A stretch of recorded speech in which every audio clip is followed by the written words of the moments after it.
So what are we doing today? Well, the news headline that's been posted a million times that maybe has some consequence to it, maybe it's overblown, who knows, was Biden officially acknowledged the Armenian genocide by Turkey, which this happened, maybe you know some of the history of this. I think this is like a World War One or World War Two era thing that happened. World War One. World War One, right? Mm-hmm. So it's him sharing an opinion on how he sees a historical event, which happened a long time ago. And I would guess that almost no one involved in that is alive today. Yeah, I So doubt it. it's a symbolic move, and the Armenians are very happy about this because they feel like the tragedy that occurred wasn't acknowledged, and I definitely understand that. But the question is, how does it impact diplomatic relations? Because it kind of seems like, and I've seen other entities like Twitter and stuff do this, where they stand up to a foreign actor who they don't really have much to lose from. Like Twitter was kind of famous for standing up to Russia or something recently when most Russians use a different social media platform entirely. So it's not really a big sacrifice they're making to stand up to whomever. It's more so that, well, we don't need your business anyway. So for us to take a stance on something is beneficial to our base, and it doesn't really hurt our bottom line too much. So Biden versus the Armenian genocide thing, how does that impact U.S. Turkey? Do you want the short answer or the long answer? Well, we're just getting started, so if you know the longer answer. Well, the longer answer is that Turkish nationalists will be very upset about it. And nationalism is a very important part of Turkish politics. So the government is going to make a big show of being upset about it. Mm-hmm. But in terms of actual diplomatic relations and foreign policy, it's not going to have any real substantive impact. There are other issues in the Turkish American relationship that both parties are kind of trying to navigate right now. And this really is not one of them. Mm-hmm. I mean, the United States, well, specifically the Biden government, telegraphed that this was going to happen. Biden had been saying, like last year, even when he was campaigning, that this is something he would do. And I think also U.S. diplomats also kind of gave them a heads up that it was going to happen after he took office. So it's not a surprise for the Turks. Mm-hmm. So it's not as though we sprung it on them. It's not as though we jumped up and said, "Oh, hey, you did this, and you need to do something about it." It's more like, this is politics. We're going to make a show of doing this. You can make a show of being angry about it, and then we can just kind of move on with business as usual. Mm-hmm. So that's kind of more what's going to happen. It's basically just political theater. It's not going to result in any substantive change in the relationship. The U.S. and Turkey will still technically be military allies. There's still going to be issues in the relationship because of the Turkish purchase of the Russian missiles and potential purchase of Russian aircraft. And there's still going to be differences over Syria. And those two things, I think, are going to be pretty much the main things that they'll be trying to figure out, that they'll be kind of negotiating, as opposed to, whether or not a genocide 100 years ago happened or not. Mm-hmm. There's also the whole Halkbank thing. There's a Turkish bank called Halkbank, and it got in trouble because of sanctions busting. They were doing business with Iran, which they're not supposed to do because of all the nuclear sanctions and whatnot. And so they've been brought to court in the United States, and the case has been dragged out. This is not unusual, but they're trying to avoid getting a significant fine Mm-hmm. and potentially other punishments. And the reason it's sensitive for the Turkish government is it's a little complex, but it has to do just with Turkey's political economy. Uh, the Turkish political party that's in power right now is called the AKP, and that's Recep Erdogan's political party. Um, it used to be a political party that he was in, but now it really can be described as his political party. He's very much centralized control over it into his own self, his own office. So it's very much the Erdogan show over there at this point. And the way that the AKP and Recep Erdogan maintains public support is by doing two things. One, they kind of push sort of this brand, if you like, as an Islamist political party. Not like a radical Islamist party, but just sort of generically politically Islamist. So they're very socially conservative. Mm-hmm. And so they'll go and whine about things that they think offends Islam, or just anything that they can kind of tie in to their brand, or maybe that they can use to upset their followers. This person did this thing offensive to Islam. Be upset about it and vote for us. That kind of thing. To an extent, in the U.S., we'll do that, or the Republican Party especially does that to fire up their base. Where I was talking to my parents about this because they're very active practicing Christians, and a lot of Republican legislators and such they'll kind of state their alignment as Christian. Trump was like the worst example of this. And they'll say a bunch of the buzzwords, but if you look at how they conduct themselves in day-to-day life, they're not really Christian much at all, aside from just claiming that they are. So yeah, you could see that as this is kind of like Turkey's equivalent of that, of what the hot button issues are for the religious folk in your place, and you can just tell them, can you believe what's happening here? This is an outrage, and that gets them fired up, and they'll be focused on that as opposed to what you're actually doing or what you're doing wrong as a lawmaker. Yeah. And I think it's worth pointing out, though, that there's a slight difference with the United States. I agree that they're broadly similar, but there's a slight difference in the context that it's happening in.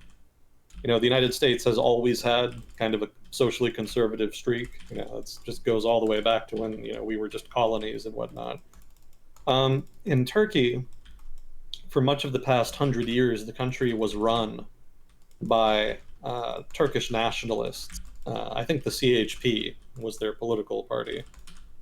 But they're, if you're familiar with like Ataturk and the whole legacy of World War I, that Turkish nationalists wanted to modernize Turkey. That was their main thing, because they wanted to be strong enough to defend itself. And one of the ways that they wanted to do that was to secularize Turkey. And so for almost 100 years, Turkish nationalists ran Turkey as while in control of an authoritarian government that was not representative. And they kind of forced secularization onto the culture. And that was about as popular with social conservatives in Turkey as you might imagine. Not very. But there wasn't much they could do about it because the nationalists were in control of the military, the police, the government, all the major institutions of power. So for a long time, conservatism in Turkey was suppressed, or at least religious conservatism. And one of the ways that the AKP took advantage of that is to, be sort of this subversive Islamist political force that kind of spoke truth to power. That's how they framed it. They were sort of speaking for the little guy who had been suppressed by big government and for so many decades. And that has a lot of credibility in Turkish politics, because it's not as though the Turkish nationalists were not violent about imposing secular politics on Turkey. It was very much something that was backed by force. So the idea of a sort of deep state conspiracy and trying to undermine religion, which is, kind of something that we see on the fringes of American politics, that's actually a legitimate part, of Turkish politics. That actually did happen there. And so for a political party to come up and say that they want to, fight against that and speak out for social conservatives that had been silenced, that actually has a lot of pull there. So they're kind of fighting against the man, so to speak. or at least that's what it was like back in the 90s when the AKP sort of started up. The context has shifted a bit since then, since the AKP has obviously been in power for a couple decades now. But amongst the followers and core supporters of the AKP, they still have something of that mindset. They still kind of think of themselves as fighting against an oppressive deep state that kind of has it in for them. So the context is a little bit different, just for that reason. That's just an important element to keep in mind. But in practice, in terms of how they operationalize the Islamist part of their political platform, yeah, you're totally right. It's broadly similar to conservative politics in the United States, as well as in other countries where religion is a part of the politics. So let's see. So that's one thing the AKP does. Islamism. Now, another thing they do, the other major pillar of their political platform, is pro-business policy. They very much support private business. And back in the 90s and maybe for a while in the aughts, that was kind of more genuine. It was more a genuine desire to just open up the economy, liberalize it, and make it easier to start and run businesses. But what happened over time is that instead of just being generically for liberalizing the economy, those policies became more and more self-serving for the AKP. Basically, what would happen is that Erdogan, specifically, as well as other people in the party, would build patronage client relationships with major economic actors in Turkey. And from what I've read, and I'm not, maybe I'll give you the usual disclaimer now. I'm not an expert in everything I talk about on here. So if I ever say anything wrong, stupid, or biased, chat is encouraged to correct me. I don't read chat while we do this, but I will read it later. If I'm wrong, I want to know more than anybody. So participation in this regard is definitely encouraged. So that said, from what I've read, the two major economic entities that the AKP has kind of allied with in the economy is banks and construction companies.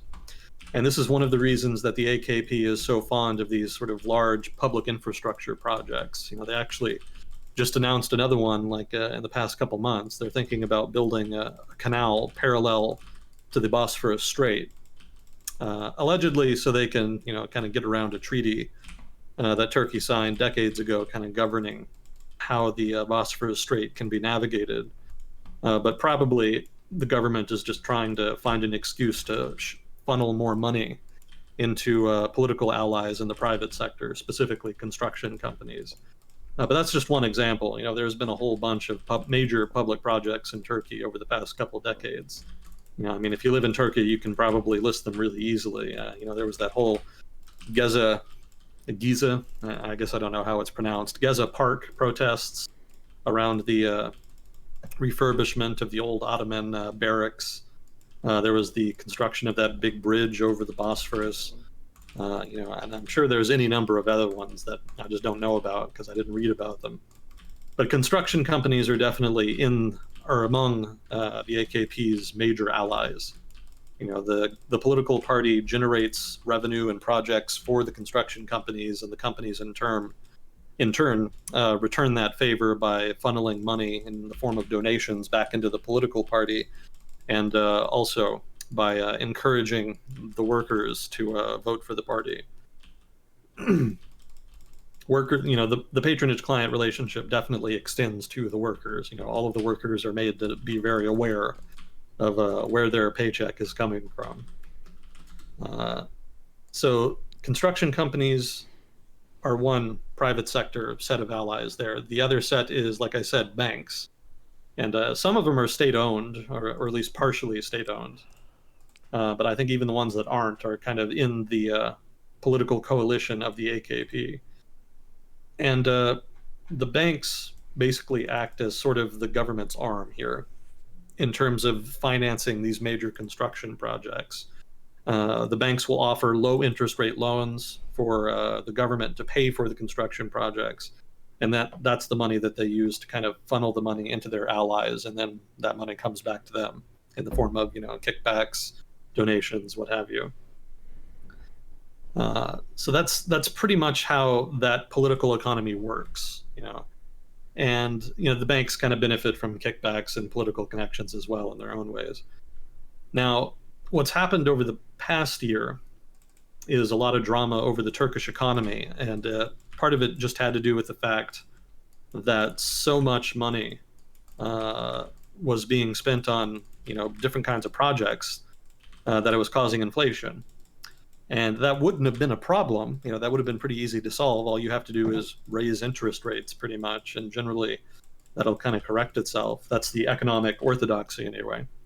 But Erdogan didn't want to do that, and he actually undermined the independence of Turkey's central bank in order to ensure that interest rates stayed low.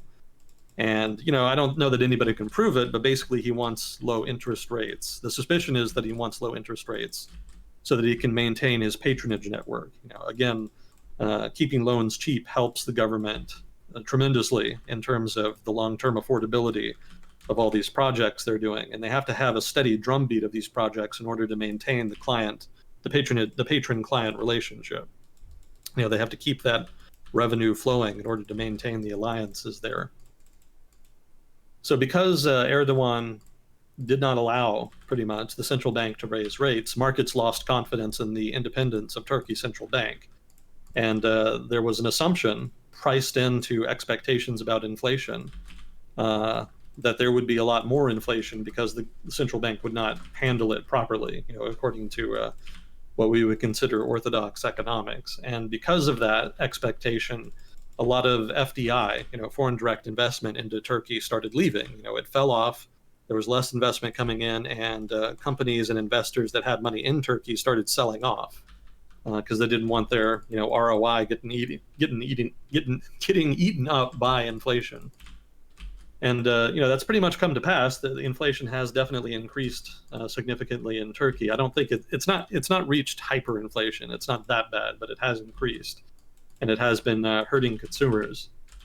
And at the same time, the country is, as a result of this dynamic, running out of foreign currency, or if you like, hard currency. The result being that a lot of the construction companies that the party is allied with, along with other companies in the private sector, are having an increasingly hard time paying off loans that they took from outside Turkey. Now, in general, the government likes to encourage its allied companies to borrow from Turkish banks, but sometimes it's easier or cheaper just to borrow from outside Turkey. And as a result, there's a lot of dollar-denominated debt in Turkey. And when the Turkish currency declines, it becomes much harder for Turkish companies with dollar-denominated debt to pay that back. So the Turkish economy is getting squeezed. That's sort of the long story short here. And that again is a result of the political economy in Turkey, which includes those banks, which again are being pressured to lend money to political allies of the government. Let's see.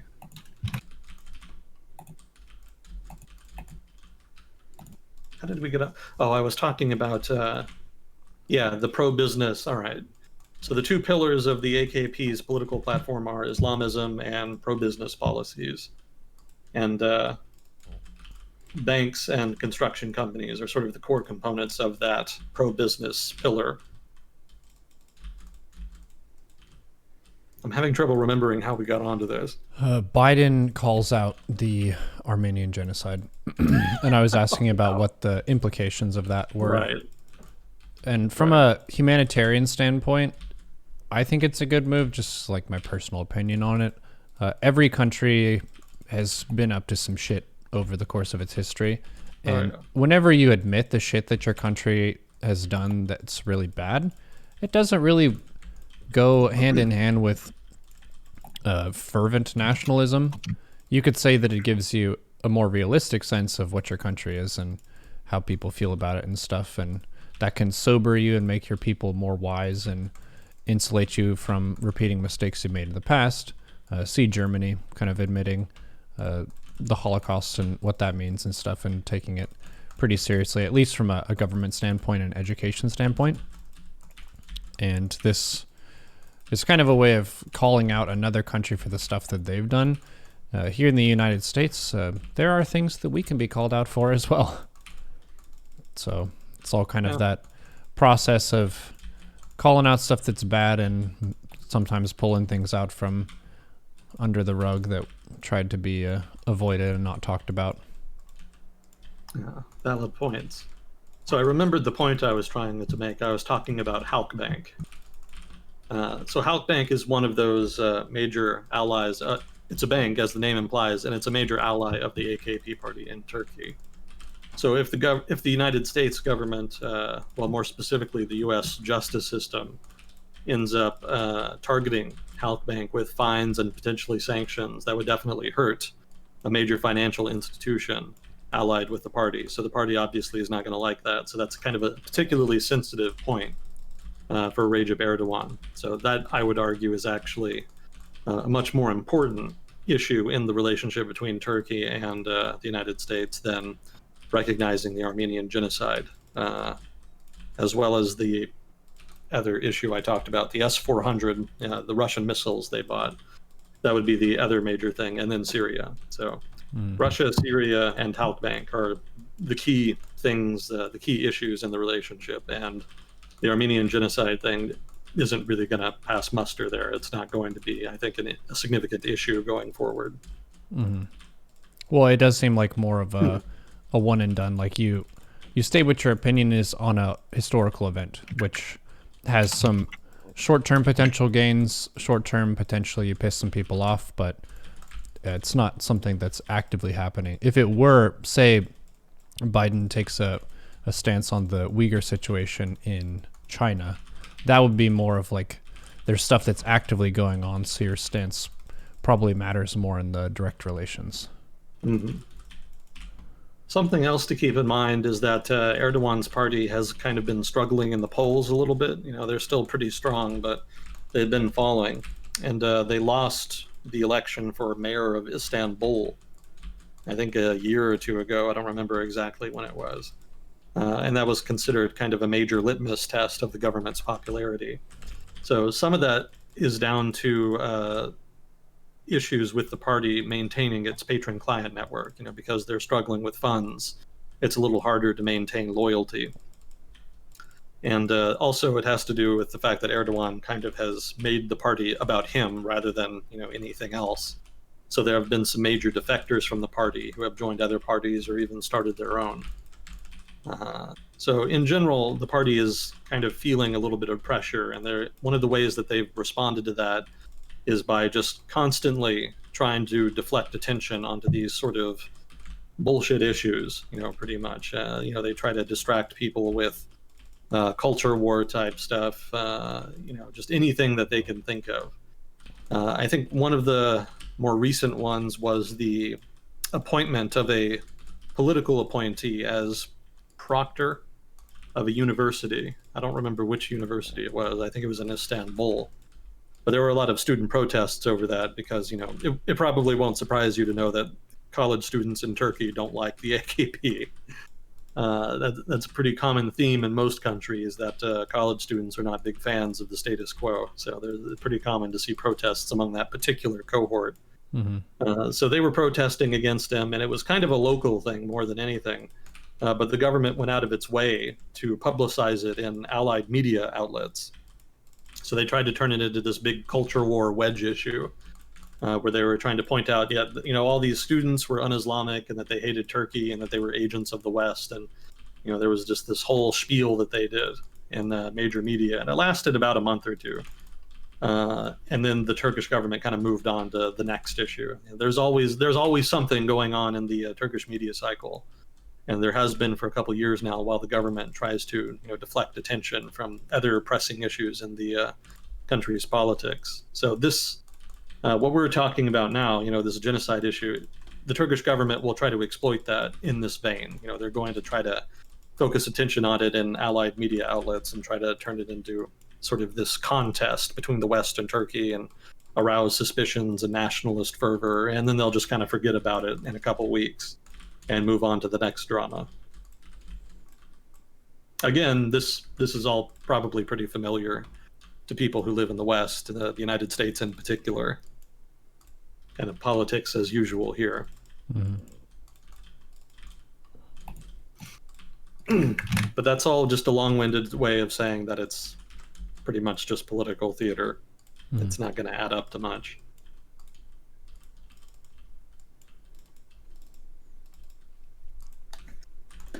But you're right, it's probably exciting if you live in Armenia. Yeah, or if you're Armenian American or something. We used to have quite a few. They seem to have a fair amount of pull in American politics in the early 20th century. Yeah, I have some friends who are Armenian. There's Nice. also System of a Down, I believe, is Armenian. Really? Yeah. And now that you mention it, I think you've mentioned that before. Yeah. They are in LA or something, but that's like a band that a lot of people have heard of, and that's their background.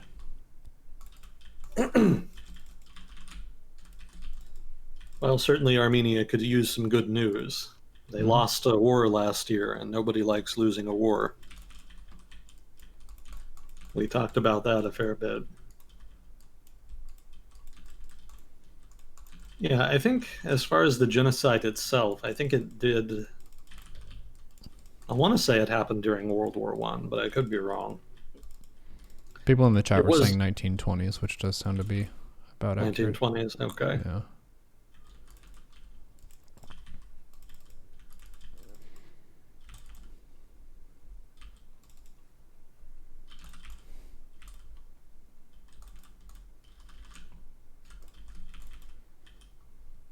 I believe we do have Moss passing along questions today.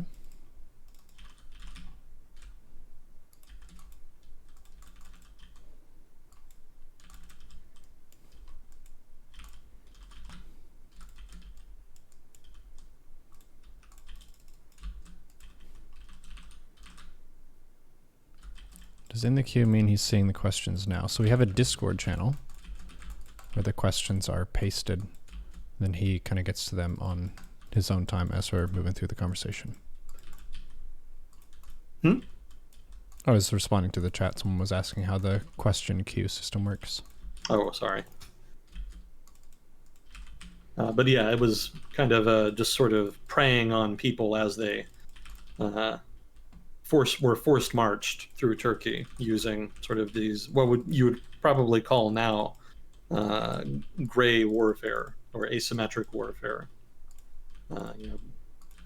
Instead of using the actual army, they used informal militias and whatnot. So the Turkish government kind of has plausible deniability in saying that, yeah, a lot of people died, but we didn't have anything to do with it. Oh, like the Crimea thing? Yeah. Oh, those weren't Russian soldiers there. They didn't even have uniforms with any stickers on them. Who knows who they were? Yeah, exactly. Yeah, that's the parallel. The classic play dumb approach. It's been working pretty well the past 10 years.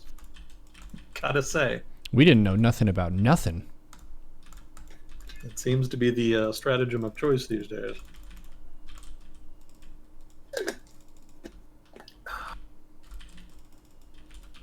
Yeah, that was the Armenian genocide happened at the same time as a lot of violence against minorities in the Anatolian Peninsula.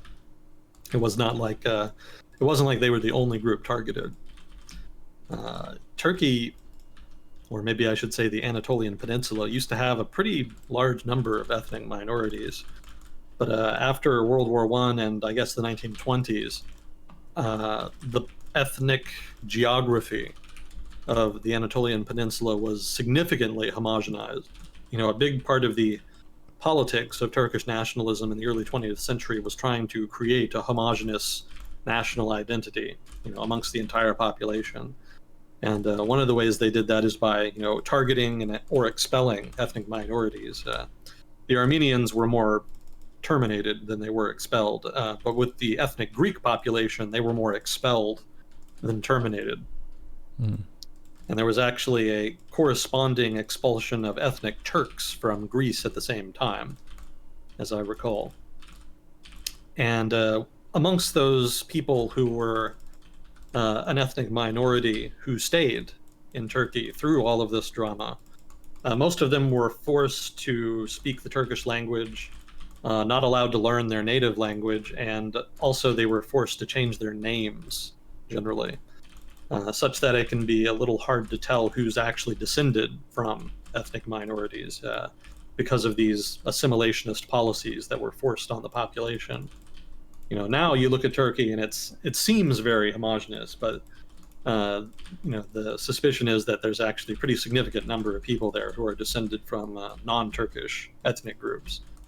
I think it was something like maybe 20% or somewhere between 20 to 30% of the population that had been something other than ethnic Turk. Well, actually, it's even higher if you include Kurds. I think maybe it gets up to I think in the late Ottoman Empire, it was something like 30 to 40% of the population that were maybe non-ethnic Turk. It's a little hard to say because the Ottoman Empire's census reports did not count people according to ethnicity, but rather according to religion. So if you were a Muslim, then you were just automatically counted as Turk. And if you were a Christian of any kind, regardless of whether it was Armenian, Greek, or whatever, then you were just Christian. So it's a little tricky to say just how many people were ethnic minorities in the late Ottoman Empire, because there was a lot that were, Alezis who lived in the central part of Turkey, sort of this Shiite group. Kurds are Muslim, but they're not ethnically Turkish, depending on who you talk to. And the Turkish nationalists say they're mountain Turks. So those two groups would be counted as Turkish in the old Ottoman approach to census taking, just because they were Muslim, but they would not have spoken necessarily the Turkish language or practiced Turkish customs. They would have had their own culture, relatively speaking. Although I guess the Alevi technically would have been Turkish. That's a little complicated. But certainly the Armenians and the Greeks would have been their own ethnic group. But it's just unclear what happened to them, basically. How many of them were expelled, how many died, and how many were forcibly assimilated. Those numbers are not really available just because of a lack of data from the time period. Regardless, it seems to have worked. Turkey today is pretty homogenous, ethnically speaking, so the program seems to have achieved its principal objective, with the notable exception of assimilating the ethnic Kurdish population, anyway. Mm-hmm. That's obviously still a running sore in Turkish politics. But other than them, you'd be hard-pressed to find any large population of Christian Greeks or Christian Armenians or what have you.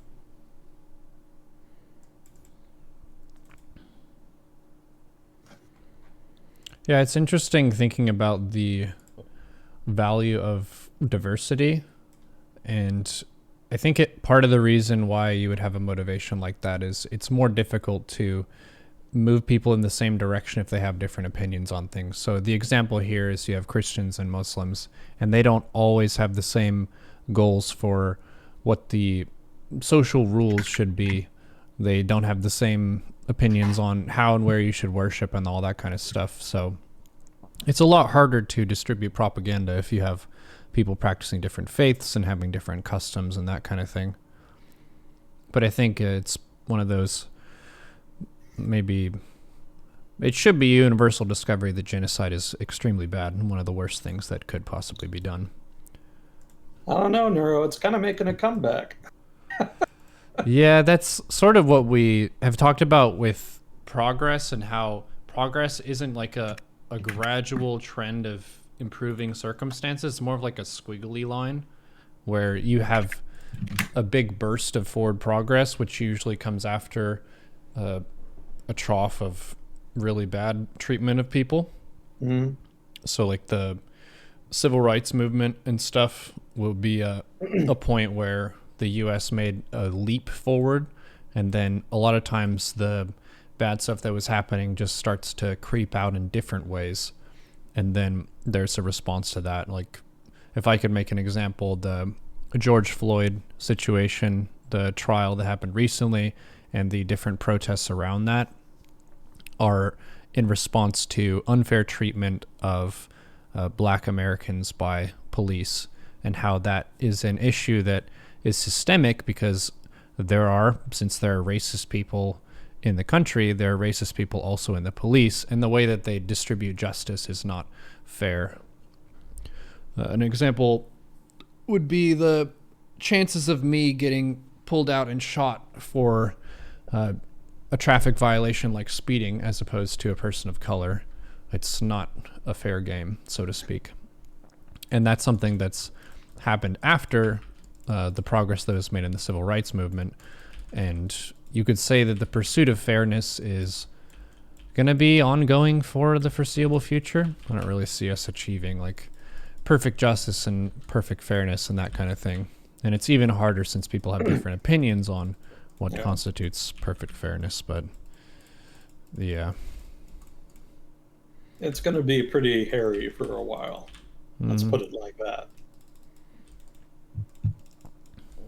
We'll see what comes of it all.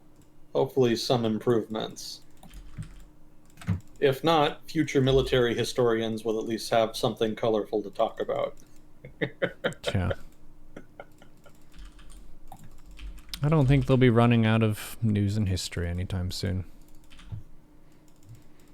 We are going to have some new problems too. Major ones would be stuff regarding artificial intelligence and robotics and what the different rules in that are going to be.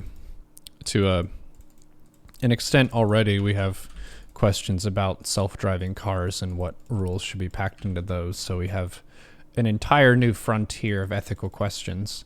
And then another one, which I'm sure Kukio would have extremely strong opinions on, would be direct-to-brain interfaces and what advertisement might look like. If there are companies who say you have Google Glass right now, where you have glasses that you can put on and you're connected to the internet and that kind of thing. If it's a direct brain interface kind of a thing, how much of your cognitive space is your own and how much can they put ads in there? It makes me feel really gross to think about being advertised to, but that's one of the themes in the movie Ready Player One, is the villain character is basically saying, well, look at all this space of what people are looking at. We can just have ads be over half of what their viewing experience is. And obviously the protagonist has to fight against that.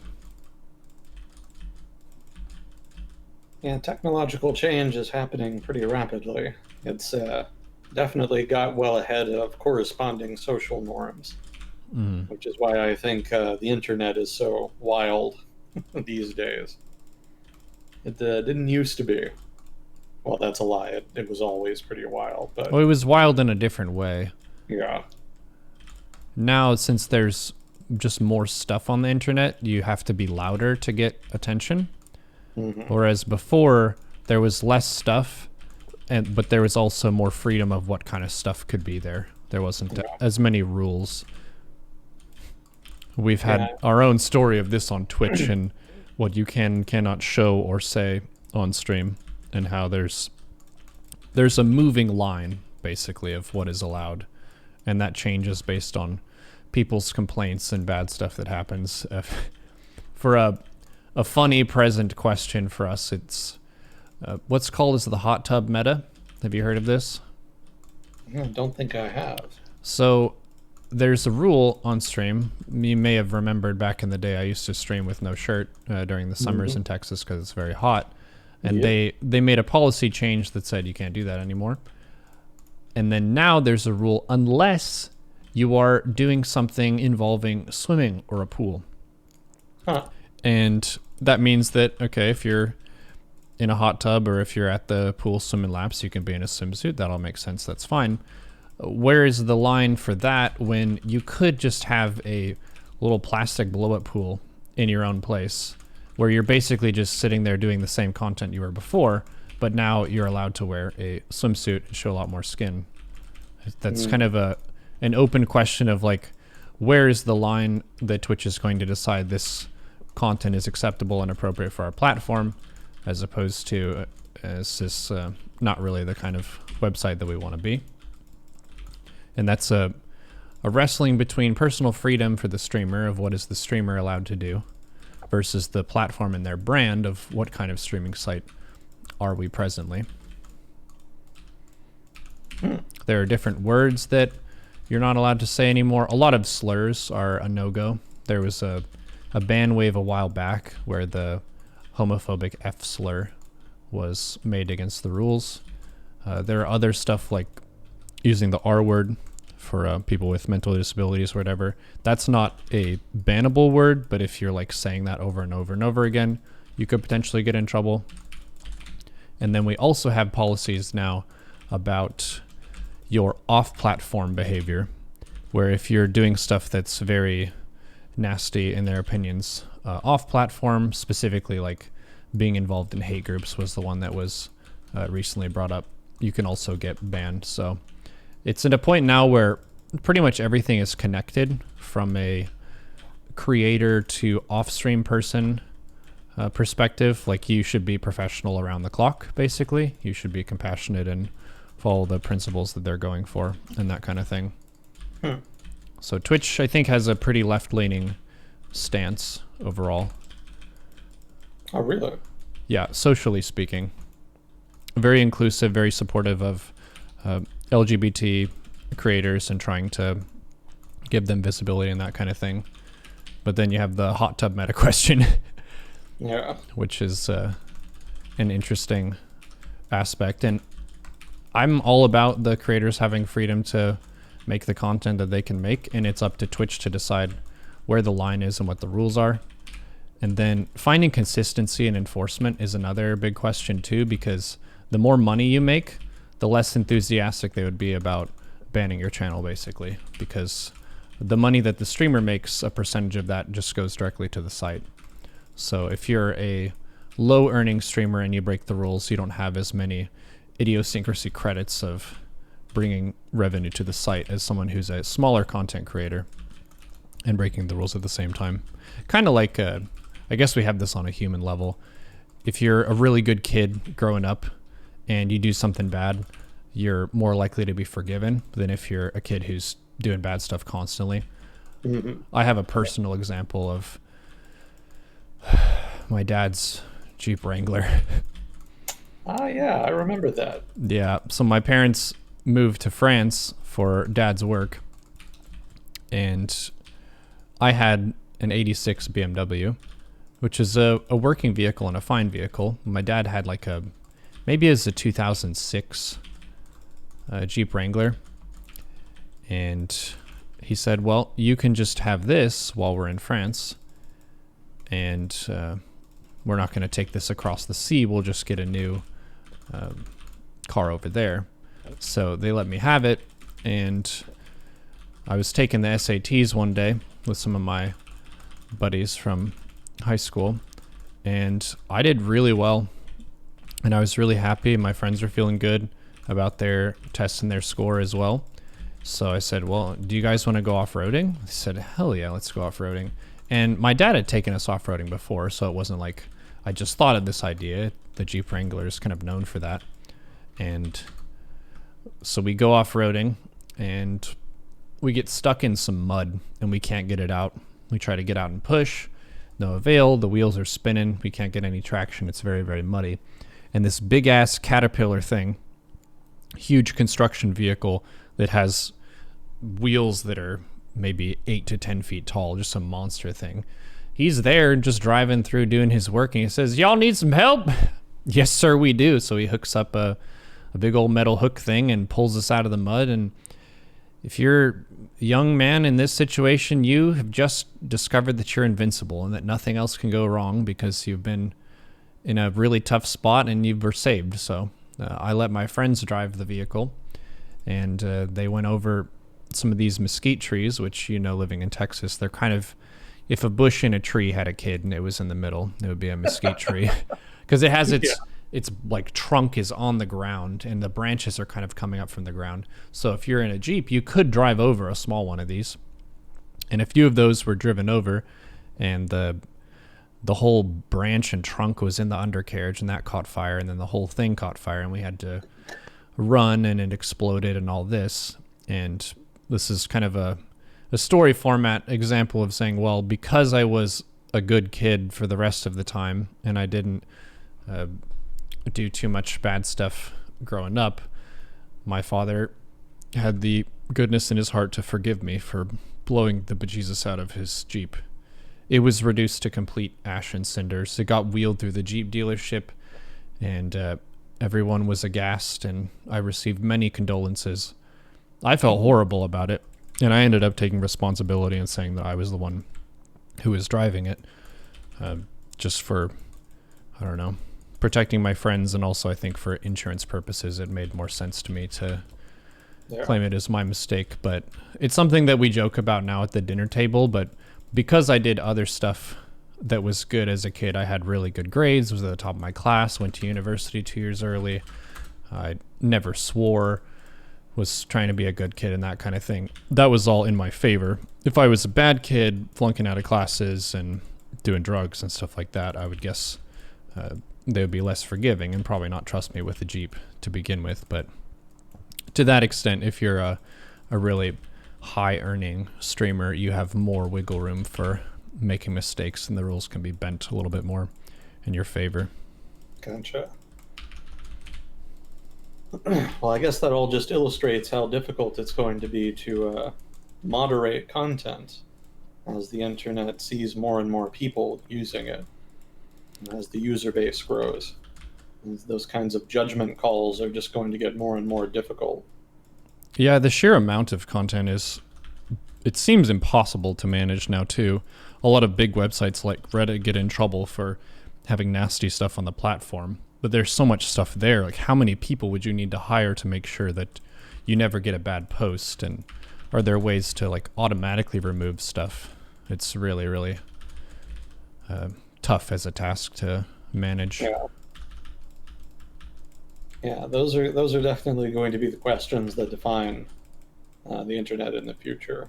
Mm-hmm. But there does seem to be a trend towards more regulation and moderation of the internet. So those issues are going to come to the fore politically as well as online.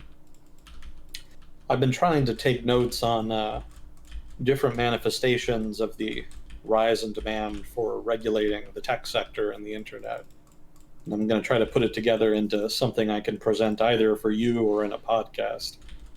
One or the other, but I've just got so many, not only notes about that, but just so many other little projects like that. I don't know when or if I'll get it done. But from what I've seen, that's moderation, and as well as things like monopolization and things like counterterrorism, violence. All of that is going to just be more thorny going forward. Mm-hmm. We got a little bit of a taste of that, I think, with all of the Trump drama after January the 6th, the big Capitol riot. Trump obviously was basically excommunicated, from social media after that. And it's not entirely clear just just how good of a thing that is. I'm not even sure how to phrase it. Should the government have a role in deciding who gets excommunicated like that? And if not, what kind of accountability should tech companies have for that? Or do they have any? Should they just be treated as private entities that can kind of do as they will? But if we do that, does that not then mean that that there is an immense amount of concentrated power in those industries that maybe undermines the representativeness of our society and politics? So all of that is very, answers to those kinds of questions are always going to be subjective. But because there's so much at stake there, and because there's just no established norms and laws for how to govern and deal with those kinds of difficult questions, it's just going to be a really explosive, divisive issue going forward. And I don't know what's going to happen with that. That's definitely going to be something to watch.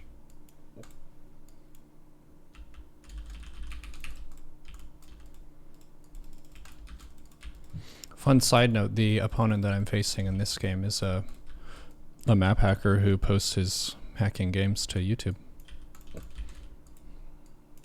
Oh, well, that's good. Yeah.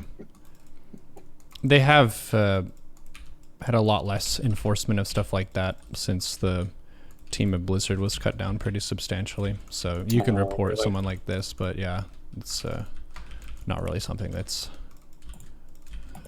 getting managed too closely anymore. Is StarCraft 2 going the way of TF2? The player base is still rather substantial, so I wouldn't really say that the game is dead at all. You still have incredible matches at the highest level of play, and that there isn't really a top RTS competitor to this, which is a major factor in it too. If you're a really good RTS player, this is what you play. There's not a competitive community of similar skill in any other game. Juggernaut Jason is a high-level Terran from Canada, and he made a big post about that recently, where he's been playing a bunch of Age of Empires 2 recently, and he likes that game a lot, but the competition there is not too good. Oh yeah. Yeah. Just not a lot of people, huh? Yeah, not that many really good players.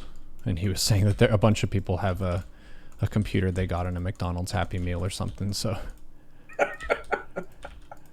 there's a bunch of lag and stuff that he has to manage. Yeah, I can believe that. Well, I brought up TF2 just because they cut their team down over at Valve. And there's just been a big influx of bots in the on the main servers. Oh, yeah. I don't know. I don't think they've ever dealt with it, and people have been complaining a lot about it. You know, the community servers are still fine. They've managed to continue on as before, but the actual Valve servers, I think, have just been inundated with bots, and there's not much that the company seems to have done about it. So that's what you kind of made me think of when you mentioned that there were kind of people cheating in SC2. And because the team had been cut. Yeah, the game is so fast, though. It is possible to beat a map hacker if you just basically force them to move their own camera around a whole bunch. It's quite hard to do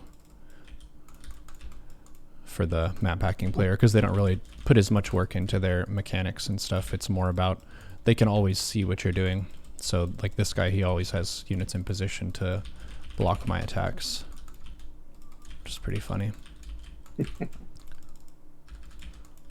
The thing that gives me pause too is like the moral question from a person like that's perspective of how do you feel with those kinds of victories? Does that feel good? Does it feel hollow? I mean, there is a bit of a rush. The way that I imagine it is it's kind of like the adrenaline rush people get from stealing something, where you get that feeling of, oh, I just got away with that. And you feel very clever as a result.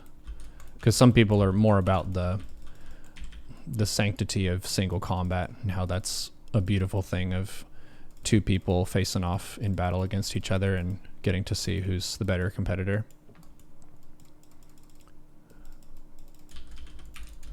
Which I would say is more of why I got into StarCraft. It's a really beautiful and awesome game.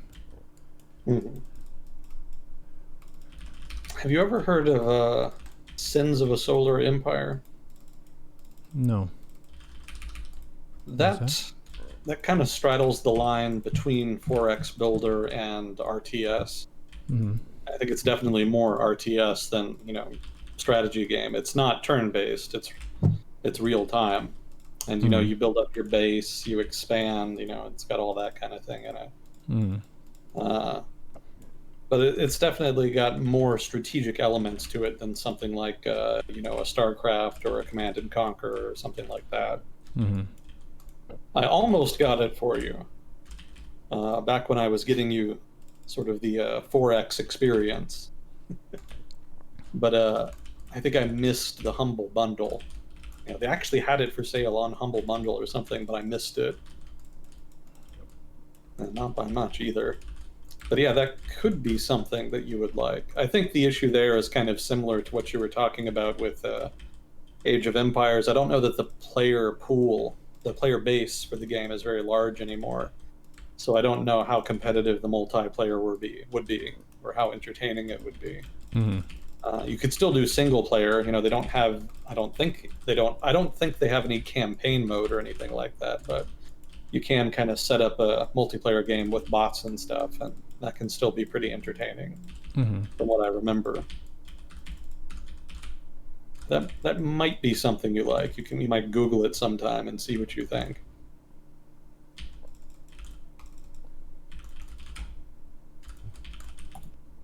Let's see. So we talked about Turkey. Was there anything else that you kind of wanted to get to? I didn't really see that many things that jumped out at me of like, I need to go over this in particular. Yeah, neither did I. I don't think I had anything that kind of jumped out as something I just really needed to get to. We did get some questions, I think. Oh, did we? Okay, let's take a look. Oh, we did have a question from last time, too. That was, how closely does wage inflation follow... No. How closely did wage inflation follow core inflation in the past? And the short answer there is, I don't know. I think it tracked relatively closely, but I would have to look. I might be able to look right now. Do 25 years. And what was it? Core inflation and then wage inflation. Oh geez, what would the metric for wages be? It's been a while since I've worked with data. Let's do median wages.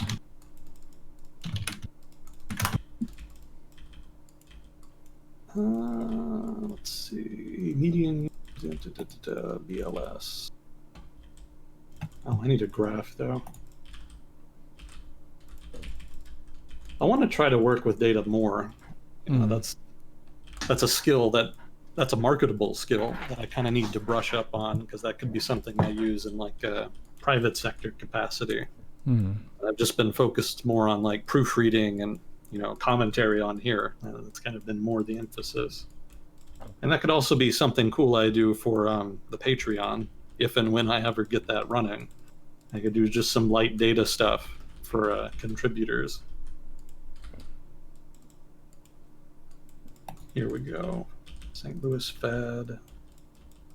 Yeah, real median household income, United States. 25, yeah, it's fine. Okay, so let's see. That tracks pretty closely. We need, oh geez, we need more. Okay. So the St. Louis Fed has data going back to the early 80s. And yeah, it tracks pretty closely. 70s obviously had stagflation, so that's crazy. But after that, let's see, real medium outcome. I guess income has kind of exceeded the consumer price index. So maybe it doesn't track that well. I would really have to do like a regression if I wanted to see how closely they tracked with each other. Or maybe not even aggression, maybe just some like statistical correlation stuff. Yeah, but yeah, in general, they should track relatively close together.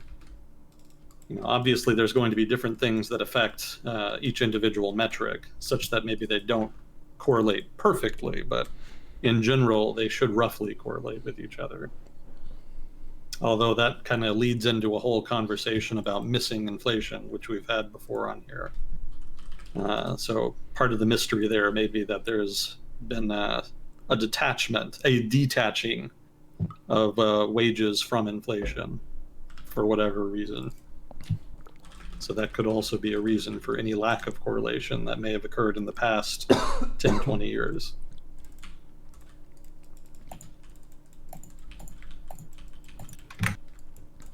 Yeah, I'll try to look more into that question so I can get a better answer. Let's see. Next one was, can you speak to the strategic importance of a healthy Western relationship with Turkey, as well as more broadly NATO/EU? It's actually pretty important because Turkey is the most powerful country in the Middle East. It's not a regional hegemon per se, but it's definitely a regional power. And it has an economy that's more diverse and modern than I think anybody else's economy in the region. And their military, I think, is the largest and most powerful as well.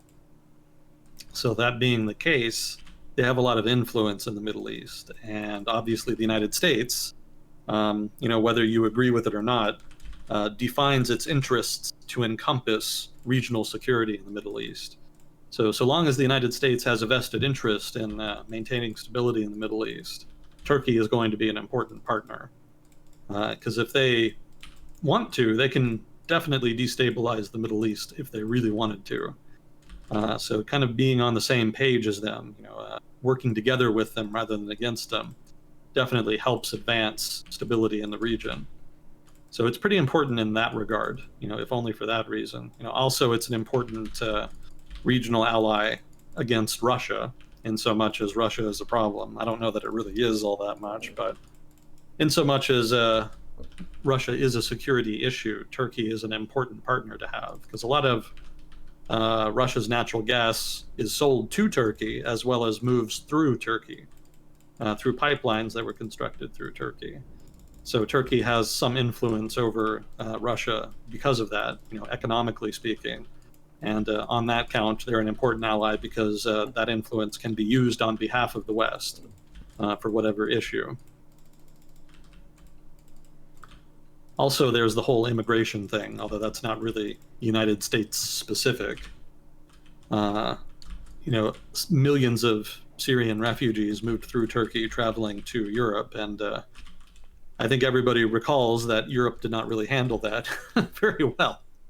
There was some considerable drama in European politics as a result, and European governments and the European Union writ large had to resort to begging Turkey to try to stem the tide, as it were. Obviously, the Turkish government was not all that interested in stopping refugees from going to Europe because they already had a huge number of Syrian refugees in Turkey, living in refugee camps that were very expensive to maintain.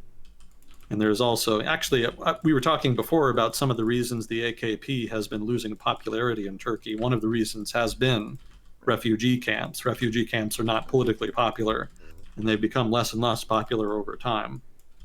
So the Turkish government does not feel, or did not feel, particularly compelled to inhibit the flow of Syrian refugees to Europe until the European Union specifically asked them to and gave them incentives to. There was a famous immigration deal that was negotiated between them back in what was it, 2015, 2016, something like that? I don't remember exactly. But that deal has more or less held since then. So for Europe, having a healthy relationship with Turkey is important because keeping that relationship steady is an important part of managing the immigration issue into Europe. We haven't read as much about the immigration issue vis-a-vis Syrian refugees in Europe for the past couple of years because there's been other drama and the flow kind of tailed off a little bit. But I think, given how Europe reacted the last time there was a big uptick in immigrants, I think if Turkey really wanted to mess with Europe and they allowed more refugees in, there would probably be a similar blowout in European politics. So I think Europe has a vested interest in maintaining good relations with Turkey for that reason also. There's also the whole defense cooperation thing. One of the ways that the United States and Europe maintain their respective defense industrial bases is by selling weapons and equipment to allied nations that don't produce very much of their own. And Turkey does produce a fair amount of military equipment, but they still buy a lot from the United States and Europe, and so that's a big help to maintaining all of the relevant skills and workers and capital equipment that's needed, or, well, maybe not necessarily needed, but that governments in the United States and Europe want to maintain. So it's also, the relationship is useful in that regard also. That's one of the reasons the United States doesn't like that the Turkish government bought the S-400 missile systems from Russia. That's money that could have gone to American systems or European systems.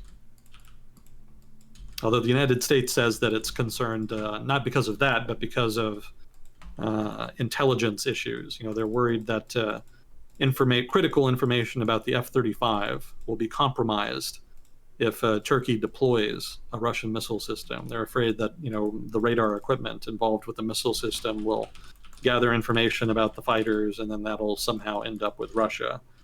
It's not an entirely outlandish criticism. One of the defining changes in the defense industry over the past half century has been that defense companies have shifted over to more of a services-based business model. It used to be that they made money by selling stuff, but these days a lot more of their revenue comes from services provided to customers who already have bought stuff. So they may need help with maintaining equipment, or upgrading equipment, or with training, or upgrading software. Whatever you can think of. Whatever kind of thing you can think of with regard to modern technology and equipment. Generally, the defense companies that sold that equipment will try to help with those kinds of issues, and I think they provide that as like a subscription service, something like that. I could be wrong about that. It probably differs from company to company, but maybe somebody in chat with more experience with the defense sector could kind of elaborate on that. I would certainly be interested in such an explanation. I could do with an upgrade there myself. But because defense companies have shifted towards more of a services model, there's a lot more information that flows from customer to company and company to customer than there was before. And so that's part of the justification for U.S. concerns about the Russian missile system. It's not implausible that information gathered by the radar that is paired with the missile system would not end up with the Russian company that sold it. Hence the concern. But really, I think it kind of goes beyond that. I mean, I don't think Turkey bought the missile system because they just really wanted it. I don't think they were really just interested in it for its capabilities or whatnot. It was probably a political deal. And, I would be willing to admit I could be wrong on that. But just from my own personal reading of the issue, back when it happened originally, back in like 2016 or 17, it seemed a lot more like Erdogan and Putin were trying to cut some kind of deal vis-a-vis Syria, and that Turkey buying military equipment with Russia was a part of that deal, whatever it was that was agreed. So in that sense, it doesn't even really, Turkey isn't necessarily going to deploy them. They say they will, but I don't know that it would be a big sacrifice for them if they ended up mothballing the equipment. That was one of the things the U.S. has been talking about recently in talks. Under the Trump administration, the U.S. was pushing Turkey to just scrap the weapons entirely and cancel the deal that they made with Turkey. But under the Biden administration, one of the proposals has been that Turkey just mothball the equipment, and then that would be just as good. And if I'm right that Turkey only bought the missiles as part of a political agreement, then that would probably be an acceptable outcome to them. The missiles have already served their purpose in so much as they were a part of a political deal. The deal has been made, the money has been exchanged, so now it's over. They don't actually have to use them in order to maintain their end of whatever deal it was they negotiated with Russia. So that issue could be pretty easily settled, I think, if I'm right on that. But we'll see. It's kind of an ongoing issue. Regardless, I'm kind of going off on a tangent here. I think we were talking about something else.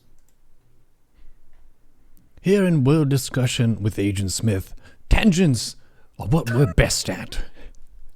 Wild-ass tangents, yeah. Missiles, Turkey... slips my mind. I need to get in more mental exercise. My memory has been playing tricks on me for the past couple of years. Oh, it was the question. That's what it was. We were doing questions, talking about the strategic importance of a healthy relationship with Turkey. Well, I think I pretty much covered that. For Europe, it's immigrants as well as defense. For the United States, it's security in the Middle East, along with defense industrial base. I think those are kind of the main issues there. So in those senses, a healthy relationship with Turkey is important.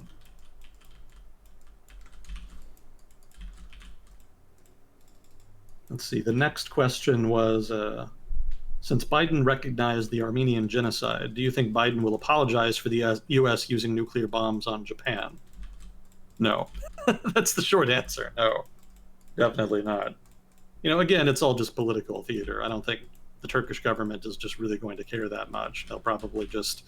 I think one of the guys, somebody on Reddit, was saying that the Turkish government might accuse the United States of committing genocide against Native Americans or something like that. So I think, if they do, the U.S. would just kind of shrug it off, like, yeah, pretty much, and then that would be it. So I don't expect any. I don't expect any like reciprocal exchange of accusations of genocide here. Again, I just don't think much will come of the issue in general.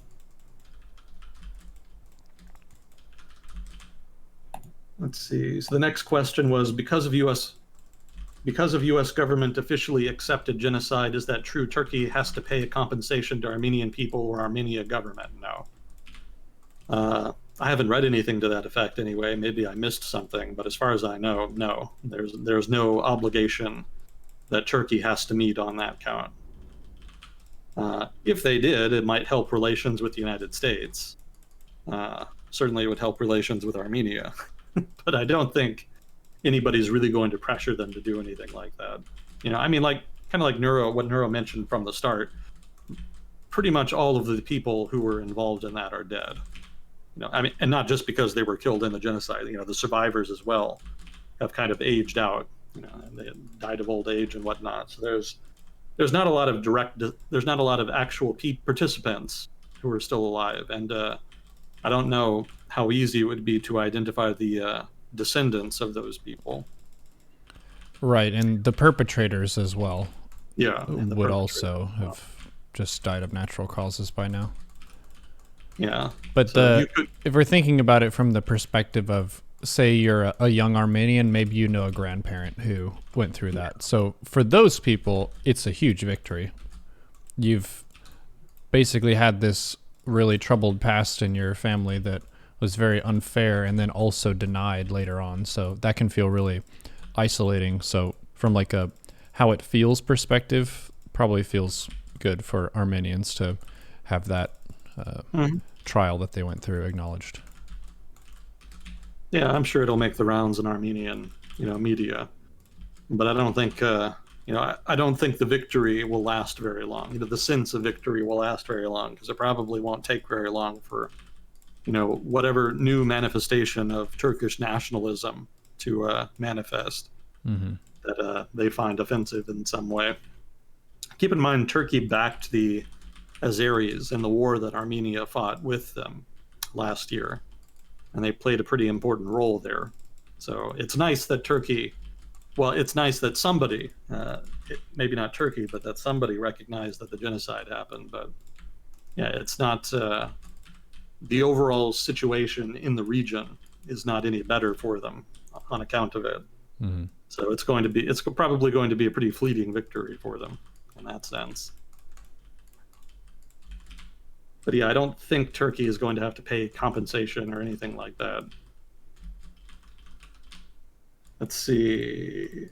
Hey, Mass Neotech. I just read a Twitter thread on the Indian COVID crisis, which pretty heavily blames the Indian government for misinformation. Do you know anything about that? I guess I could. Short answer, not off the top of my head, but it would not surprise me in the least to hear about misinformation. The BJP, the Bharatiya Janata Party in India, which is the party of the current government under Narendra Modi, has been well known for, I think, 10 years now for being very innovative and forward thinking with how they've adopted a digital strategy as a part of their politics. I think before the BJP, political parties in India did not really do a lot online. But the BJP was the first one to really kind of use the internet, really actively and purposely, especially social media. They were, I think, the first major political party to kind of realize the potential there and really exploit it to great advantage. And you know, I mean, like any political force in the world that uses social media, a lot of what they put on there is pretty much agitprop. You know, they want to make themselves look good and make their enemies look terrible, and they don't really care about details. It's just anything that serves that purpose, they'll put on there, whether it's true or not. So they've been accused of misinformation quite a bit over the past 10 years on that account. I think once other political parties kind of figure out how to do it, they'll probably be doing the same thing. I think just for now, they just don't have the same degree of expertise. But yeah, right now, the BJP and its political allies are definitely kind of leading the way as far as misinformation on social media. So let's see. I think I did bring up the Twitter link that was provided. Let's see. Yeah, COVID. That's definitely. I mean, pretty much any issue they'll kind of home in on as far as misinformation. But COVID has definitely been the recent one because the government doesn't want to get blamed for the second surge that happened. Have you heard of the second surge in India, Neuro? I've heard that it's really bad because they had a festival season or something, which I believe is a annual tradition.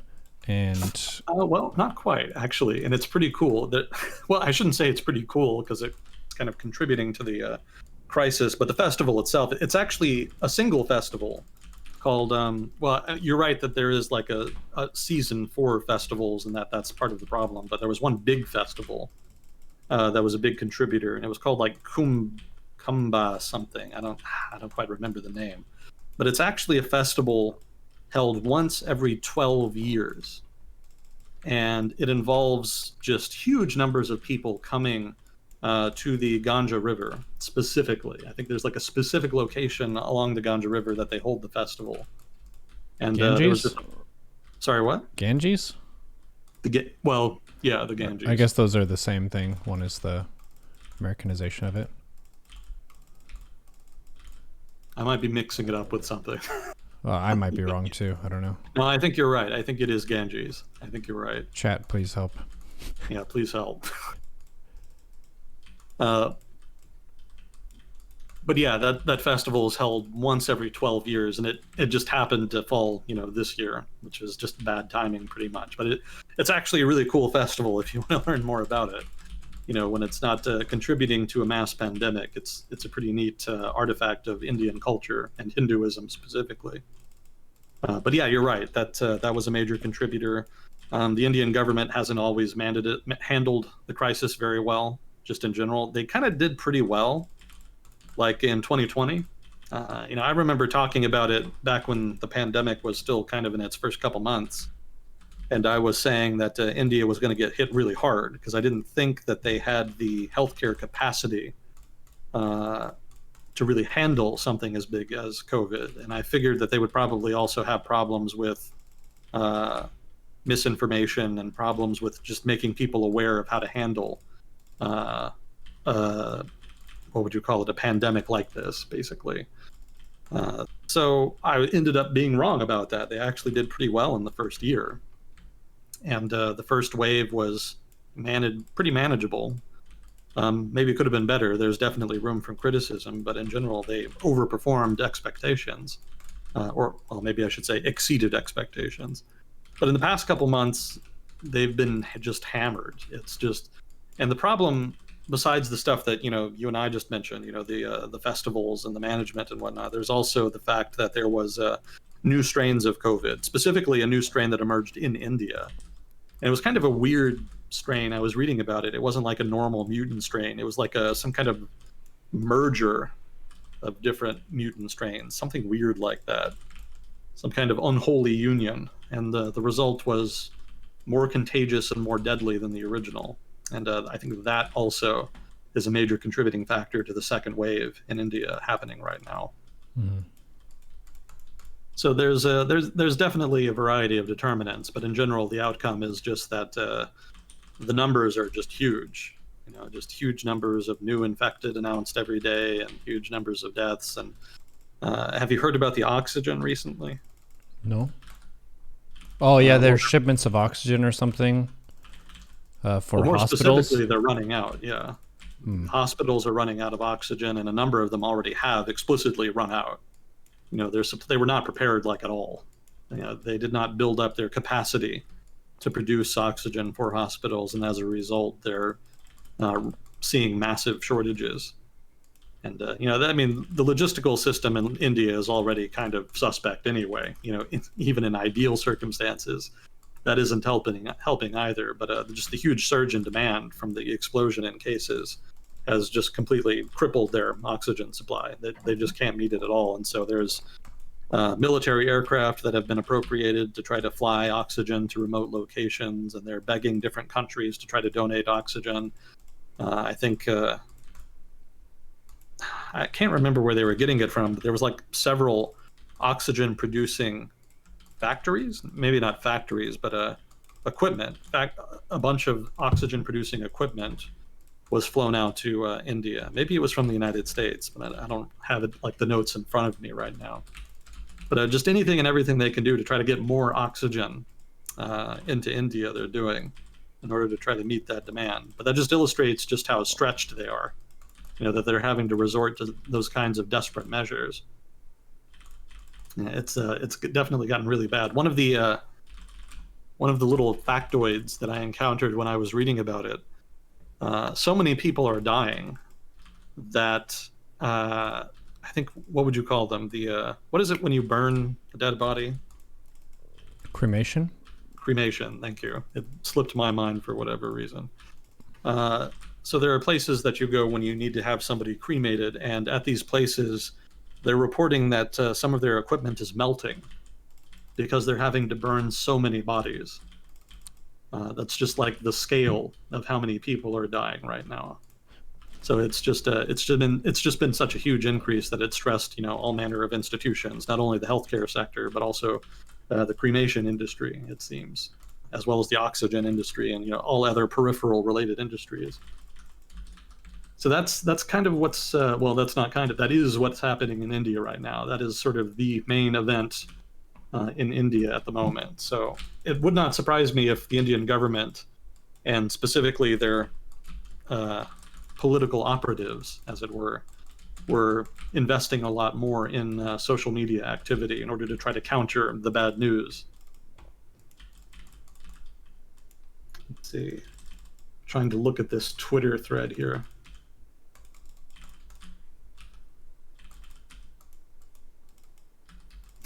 A cure has been found. Yeah, I'll bet. Yeah, that sounds pretty much like misinformation to me. Yeah, none of this surprises me. No, none of this would be like unusual. This is all pretty like standard practice for social media politics in India right now. Yeah, you got to be pretty careful with India media. Indian media in general is very vibrant. India still has like a lot of newspapers, for example, that have wide circulation, and everybody, lots of people read them. So it's a pretty vibrant, relatively healthy media sector that they have in India. The trouble that they have is that there's just so much corruption in Indian politics that it's really easy for media outlets to kind of get wrapped in to the corruption. So, different political parties or personalities will bribe media, or even just make explicit alliances with different media outlets, such that the media outlets don't really report objectively. And even something as simple as like buying a story in a newspaper, it's really easy to buy favorable coverage. That's not like a stretch in Indian media. I'm sure that'll humor anybody from Israel who might be listening. One of the reasons Prime Minister Netanyahu is in trouble is because he kind of tried to do something similar, where he was trying to trade favors in exchange for favorable coverage in a newspaper in Israel. In India, pretty much par for the course. That's not unusual, and I don't think hardly anybody gets punished for it, if anybody. It'd probably be very difficult to catch them in the first place. But yeah, I would definitely agree that would constitute misinformation, assuming the information in that Twitter feed was accurate. Yeah. Let's see. That was kind of a meandering answer. I hope I kind of got to the gist of what they wanted me to get to. If not, if I ever don't answer a question to the questioner's satisfaction, I would encourage them to kind of ask again and feel free to elaborate, and I'll be happy to return to it. My brain is not always at max capacity. It doesn't always work very well. So, if it can be pretty easy for me to misread a question. So, please feel free to elaborate as you like. Anyone who's had a word problem in school knows that that happens all the time. You read like the first half of the question and you're like, yeah, I know what they're getting at. But the second half of the question is not what you expected at all. So you give totally the wrong answer purely because you didn't finish reading it or you just assumed some stuff. Yeah. You're not alone in that, sir. That happens to pretty much everybody. Yeah, that was the troll assignment back in the day in elementary school. I remember that, and this teacher specifically did this to try to hammer that point home, that reading comprehension was important. And what it was is they gave us an assignment. It was just a sheet of paper, but it had like 20 items on it, 20 things that it wanted you to do. And so, of course, the first one was read all of the instructions carefully, right? So, of course, you kind of gloss over that. So then you just do the different items on the list. And of course, the last item on the list is you don't have to do any of this. Just turn the sheet in. Yeah. She got a lot of people pretty good with that. So, yeah, definitely read the instructions. Reading comprehension is key. Let's see. Okay, so the next question was more of a general purpose question, but how does a government change? For example, in Stellaris, your citizens and factions push to change your government, but ultimately don't have to change it if you, the player, don't want to. The second part of this question, at what point does a government have to change, and what happens if they refuse to? Thank you, as always, you majestic being. I definitely don't deserve majestic being, but thank you. Okay, so how does a government change?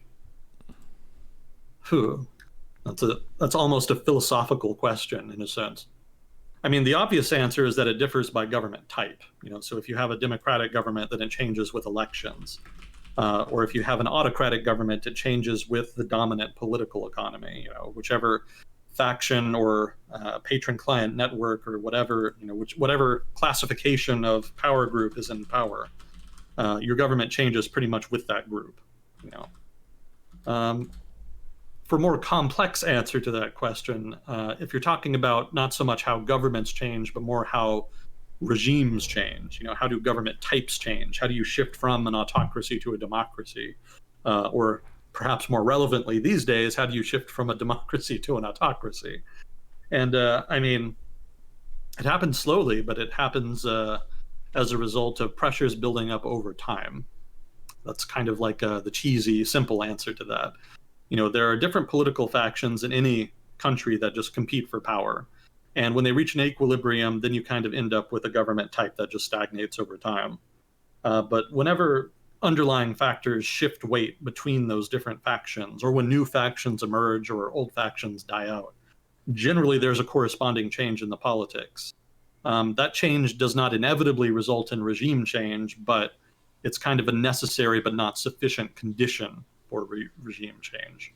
So structural changes in an economy or structural changes in the distribution of political power, or maybe even just changes in ethnography or religion or what have you, which often drive changes in the economy and politics. Changes like that, changes in those sort of underlying factors, will generally lay the groundwork for a change in regime. Again, it doesn't have to happen, but those are generally sort of the necessary but not sufficient factors for it to happen.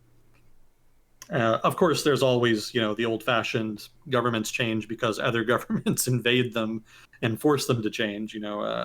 Obviously, Nazi Germany isn't around anymore because the regime was forcibly removed from power and replaced with a different one. So that's also a factor. But I think this person is probably asking more about endogenous, internal change rather than external change. If you look at something like the French Revolution, for example, you can kind of trace that back to the centralization of European states. I'm not super up on like Western European history, so anybody who is, please feel free to correct me on this. I'm just kind of going from what I remember reading off the top of my head. But I think it was like after 1000 AD, is when I want to say it happened. There was a sort of return to form for European cities. Obviously, cities in Europe declined with the fall of the Roman Empire, but then after 1000 AD, there was a resurgence. There was a big population boom. There was a lot more productivity in agriculture. All of the barbarian invasions, if you want to call them that, they kind of tailed off and were less frequent, so there was less violence. So there was room for urban development to happen again, and that resulted in commercialization. Commercial centers kind of popped back up, and there was a return to cross pan-European trade. So as trade in particular recovered, cities generally recovered, and the result over time is that central governments, I guess I should say kings, since that was pretty much the dominant form of government at the time, kings got more and more revenue relative to their nobles. In feudal Europe, power between nobles and kings was not that far apart. Kings were more powerful, but it was pretty possible for a noble to get enough power to really challenge a king if they wanted to. And if a noble wanted to ally with another king who they did not have loyalty to, they could do that. Wasn't always a good idea, since it kind of hurt your reputation, and reputation was really important back then. But you could do that, if you wanted to. So state power was not really absolute back in the day. States were not very centralized in Europe, and they were kind of weak, and there was a lot of infighting between different kings and lineages and nobles, and it was all just kind of very messy. Europe in the Middle Ages was known for being kind of, well, in the Middle East, they explicitly considered them barbarians. They were not considered like super educated, urban, modern people by the standards of the Middle Ages. And there were definitely parts of the world that were by the standards of the time. So it's not as though they were being unfair in that judgment. But regardless, that changed with the commercialization of Europe and the urban development. These big trading ports kind of popped back up in different parts of Europe. And kings generally took tax revenue directly from them rather than nobles. So the result is that there was disparity in tax revenue. Nobles kind of relied on the feudal system, people being loyal to them, and kind of distributing land to people who they wanted to work for them. In contrast, kings increasingly were able to raise large mercenary armies with the tax revenue that they were getting from these cities that were popping up. And the disparity in power is what helped lead to the centralization of the state in Europe. And the result of that in the 1500s, 1600s, maybe further back, even in the 1400s, is that the state increasingly, well, I should say kings, specifically the centralized states that kings were building, increasingly challenged the established status quo in European politics. Traditionally there had been kind of a feudal, well, there was a feudal system in Europe, obviously, but the expectations and norms of that feudal system were increasingly challenged by centralized states created by the kings. Because again, the whole point of the feudal system is to manage your relations with the nobles because they were powerful enough to challenge you if they wanted to. You kind of needed the obligations were very weak, but they kind of governed the relationship. I'm kind of getting I'll try to kind of clean this up. Centralized states challenged the established norms of European politics, and the result is that nobles became increasingly unsatisfied. And the result is that there was a change in European politics that completely shifted the character from feudal to what you would call pre-modern. And the competition between nobles and kings obviously resulted in victory for the centralized states that kings set up. But as that victory was ensconced, as kings more and more taxed the people more, taxed the merchants and cities more, as that relationship became more important than the relationship between kings and nobles, that started to shift the power again. And this time, rather than having a shift from feudal to pre-modern capitalist systems, capital political economies, this time the competition was between merchants and kings, pretty much. And the result is events like the American Revolution and the French Revolution. So that regime change, in those cases, successful in the case of the French, and kind of successful if you want to consider a separatist movement of regime change. But those were both successful, and they stemmed from that change in the underlying structure Merchants in cities had become powerful enough to challenge the status quo against the kings, and the result was a new status quo in which merchants and the what you might call the bourgeoisie became the new power elite, at par with kings and traditional nobility, and in the case of the United States, actually replacing them outright. So that's kind of a long-winded, confused answer there, but just the idea is to kind of try to give an example of how underlying structural changes lead to regime change over the long run. And you can have short-run regime change too. Again, we're focusing on endogenous domestic examples, but that can happen if a king becomes delegitimized, for example. Well, I shouldn't say king per se, but like just a government. If a government becomes delegitimized because he alienates public support or alienates the support of key institutions, it's possible for there to be an abrupt break with that regime. Although in that case, it's probably more likely to result in just a change of power rather than a change in the overall regime. But hypothetically, that can happen. Anyway, I hope that makes sense. I kind of lost my train of thought for a moment there, but hopefully that kind of represents some kind of coherent explanation. Oh, but that was just the first part of the question. What was the second part of the question? At what point does a government have to change, and what happens if they refuse to? Okay, well, a government never has to change, because that's kind of, whether or not a government has to change is kind of a normative judgment. That's pretty much subjective. Governments change when they're supposed to by law or when they're forced to by force. Yes, those are pretty much the only substantive conditions in which they have to change. But there's never a point when they're, I don't think you can objectively argue when they have to change other than that, outside of those circumstances. But, if a government in a democracy refuses to hand over power after an election, obviously there's going to be unrest. Maybe they'll pull it off and they'll create an autocracy, or maybe they fail and they have to be kicked out with violence or nonviolent resistance or whatever. But short answer, what happens when they refuse is that they basically force their opposing political factions to mobilize and challenge them and try to force them to honor the established rules and norms of the democracy. If it's not a democracy, if it's something else, then that really comes with a higher risk of violence. If you're an autocracy and you're supposed to hand over power, or if there's some kind of succession plan that's upset, that's generally the result of some kind of intrigue. And that generally comes with a high risk of some kind of violent confrontation between opposing factions. It may be kind of out of view. It may happen just at an elite level where there's some assassinations and whatnot. That's kind of what happened when Bashar al-Assad came to power in Syria. There were opposing factions that were kind of vying to succeed his father when he died. I think his name was Hafez al-Assad.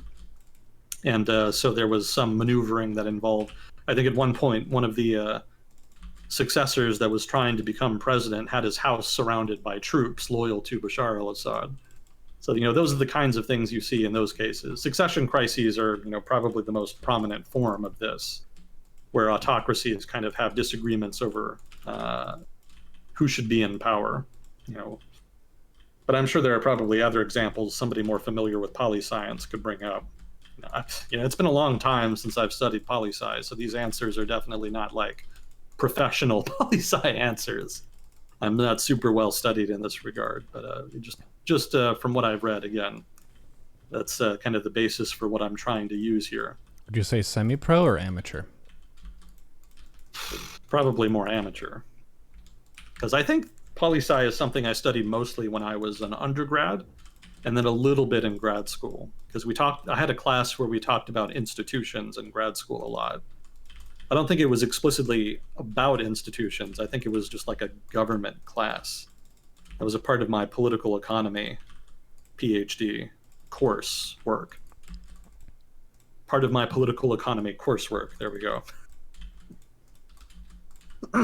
So I remember learning a good deal there. And then, of course, when you study political economy, you kind of peripherally pick up on poli-sci theories and literature here and there. But it was never something I studied like in and of itself. It was still not a poli-sci program I was in. Mm-hmm. And a lot of the stuff that I used in that answer there came from actually an online course. It was like Berkeley. I think it was Berkeley. There's a bunch of Ivy League colleges that actually have their courses online for free. And when I heard about that, I went out and tried to find a course on European history. And so I actually listened to all of the lectures in this European history course at Berkeley. So the stuff that I just talked about, a lot of that came from what I remember from that online course. I didn't do any of the coursework. It's not like I enrolled or anything, but I remember the lectures at least. Yeah, it was actually pretty cool. If you're interested in history, check out some of those free online lectures. They're pretty neat. You don't get like the full. Again, you kind of have to take the course and do the coursework if you want to like have the full experience and learn, all of the nuances and details.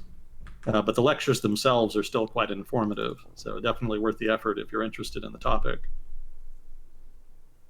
That's a little bit of a Eurocentric answer too. I recognize that as well. I'm sure if you look at other examples, you would probably have different histories of regime change. And China has lots of history with regime change. That's pretty much one of the running themes in Chinese history, is watching how the different factions within the imperial court vie with each other in order to try to get power, and how they cause mayhem and government collapse whenever they fight with each other.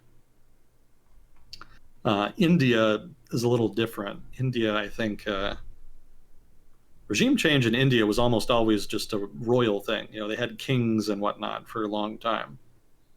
And so the political culture there was pretty much similar to Europe in that sense. But yeah, I think that kind of covers the question in general. Just underlying changes in society and the economy will drive changes in the power structure, if you like, of a given society's politics. And it's when there are changes therein that you really see the possibility, at least, for regimes to change or fall or what have you.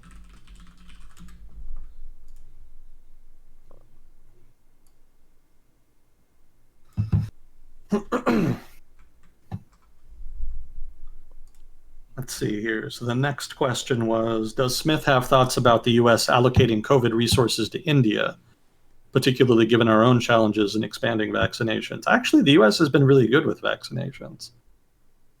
Yeah, we talked a little bit about that last week, I think. I think we've got one of the highest per capita vaccination rates in the world. I think we're number 3 right now. I think we're behind Israel and the Seychelles. Neither of which are large countries, by the way. I think Israel has about 9 million and the Seychelles maybe not even 1 million. It's a very small island country.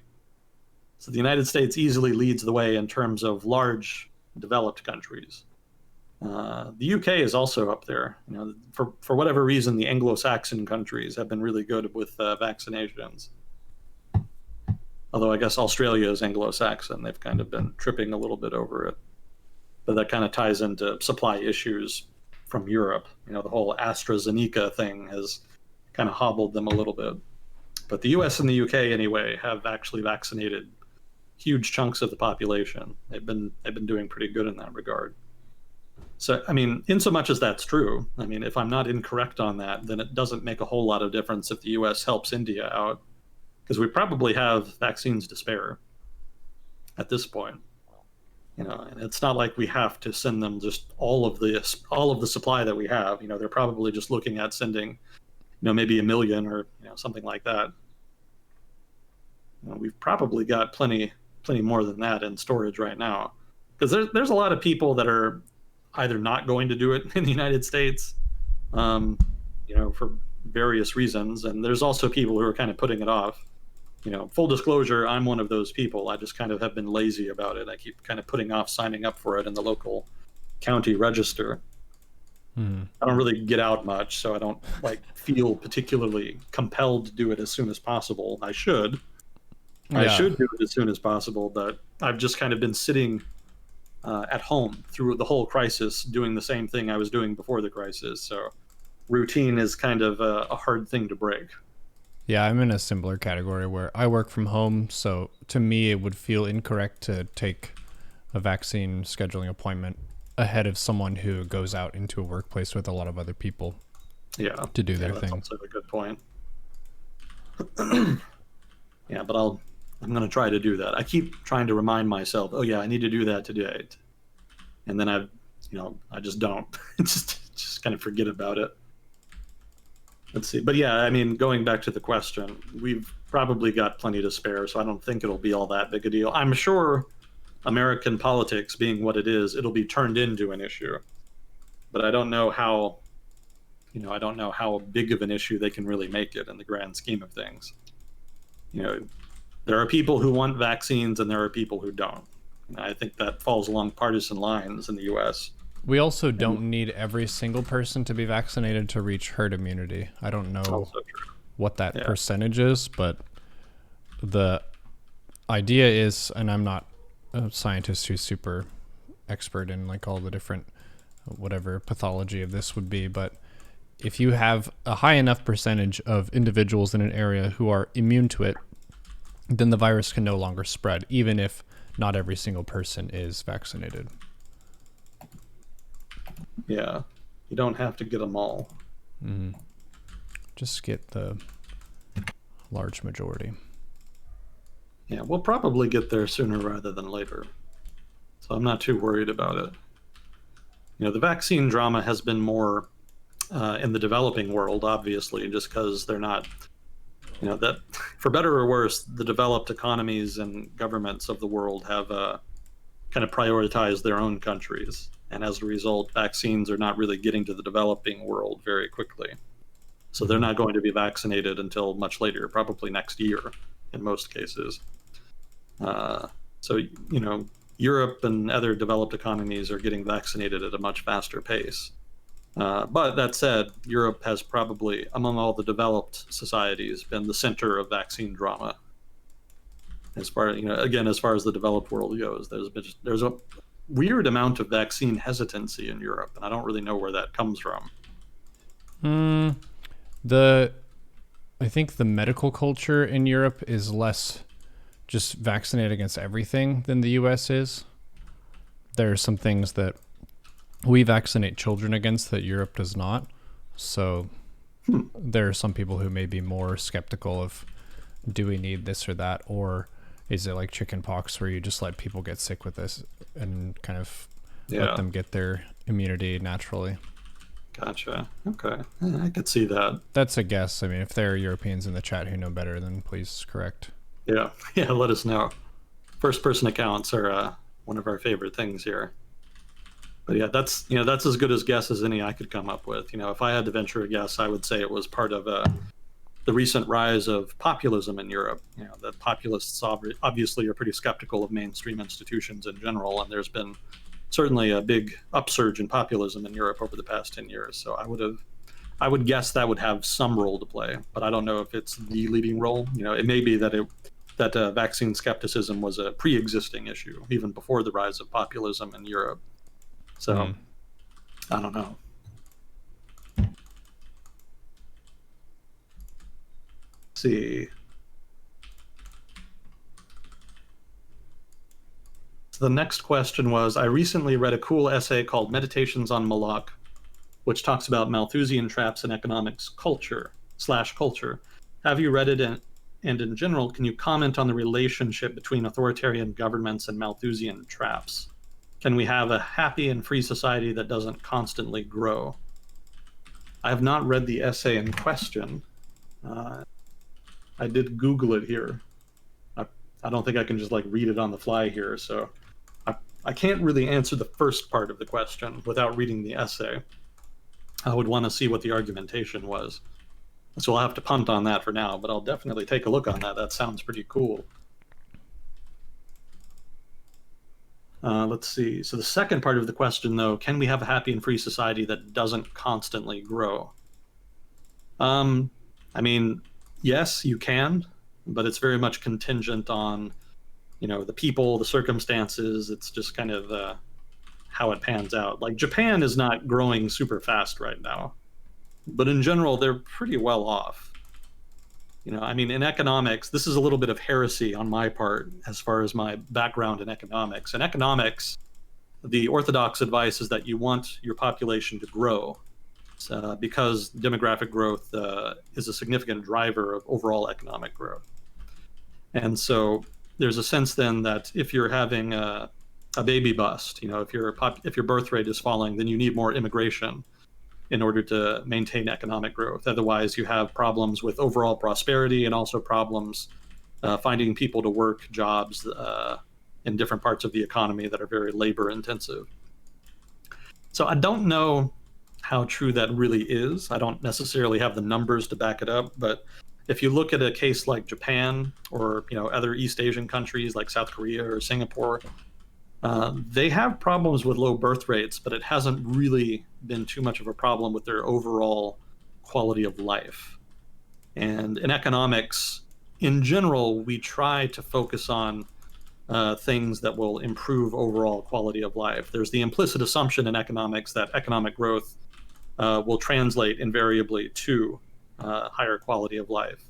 Well, let me flesh that out a little bit. More specifically, economic growth means greater material wealth, and in turn, more material wealth invariably translates into overall higher quality of life. So obviously, a lot of people have criticized that, especially in the past 10, 20 years. Having just more stuff doesn't always mean you're happier. There are intangible things in life. But I think in general, it's not like a bad metric to use in economics. It's kind of hard to quantify something like happiness. So we kind of lean more on the stuff we can quantify, which is invariably going to be stuff. So more stuff means higher quality of life. So any policy or whatnot that improves material wealth probably will then translate to overall higher quality of life. But that said, in Japan and East Asia, they don't really have that, and they don't seem worse off. It's kind of a conundrum. GDP per capita is not really falling off, even if overall GDP is declining a little bit, or is kind of on the path to start declining a little bit.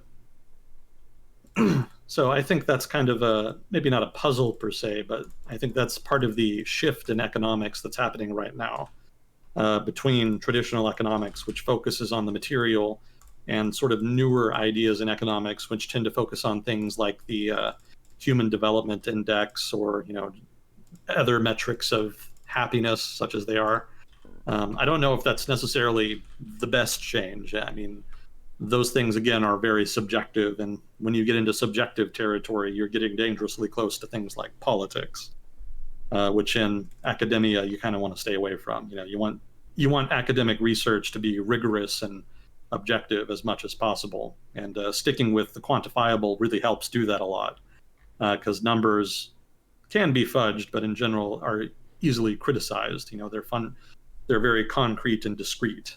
So they give you something to analyze and look at and focus your discussion on to a degree that you cannot do when you're dealing with sort of fuzzy, abstract conceptions like happiness.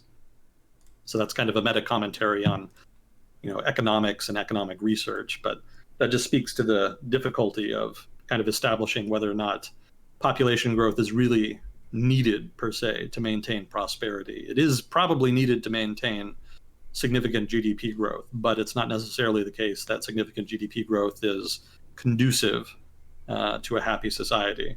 Well, it is conducive to it, but it's not necessarily necessary for a happy society, if that makes any sense. Yeah, it's on a more personal level, it's connected with the question of, does money buy happiness? Mm-hmm. Not really, not entirely, but it certainly insulates you against a lot of unhappiness, which increases the chances that you end up being happy. Yeah, exactly. Yeah, I mean, higher GDP is better than lower GDP in general, but GDP per capita is kind of more what you want. When people talk about GDP growth, what they're really trying to get is higher GDP per capita growth. Mm-hmm. And there's more than one way to do that. Having a GDP that stays relatively stagnant with a falling population technically does increase GDP per capita. So it may be that Japan is not on a path of just imminent collapse and implosion. It may just be that the economy changes around the new demographics in a way that does not necessarily result in a lower quality of life, just a different quality of life. Well, they're already setting themselves up for it pretty well with the heavy emphasis on technology and robotics and stuff. Yeah. So if their population does drop, but a lot of jobs could be replaced by AI or robotics, then it's not as though they just can't keep the lights on and the show on the road. They've just relegated the different tasks to robot workers instead of human workers in the long term. Yeah, how they manage that is going to say a lot for how other countries deal with it, because Japan's government is very competent, it's very professional, it has its flaws, but overall they've got pretty high standards. So in terms of public policy, how they manage population decline, I think will set the standard for most everybody else. And I think everybody's kind of watching with great interest. They've been looking at increasing immigration, but it hasn't been like the United States or Europe. They're doing it more like the Middle East, where you let in large numbers of temporary workers whose stay is purely conditional. They're allowed to stay so long as they kind of basically behave themselves, so long as they stay out of trouble, and so long as they have a job. But they're not allowed to stay forever.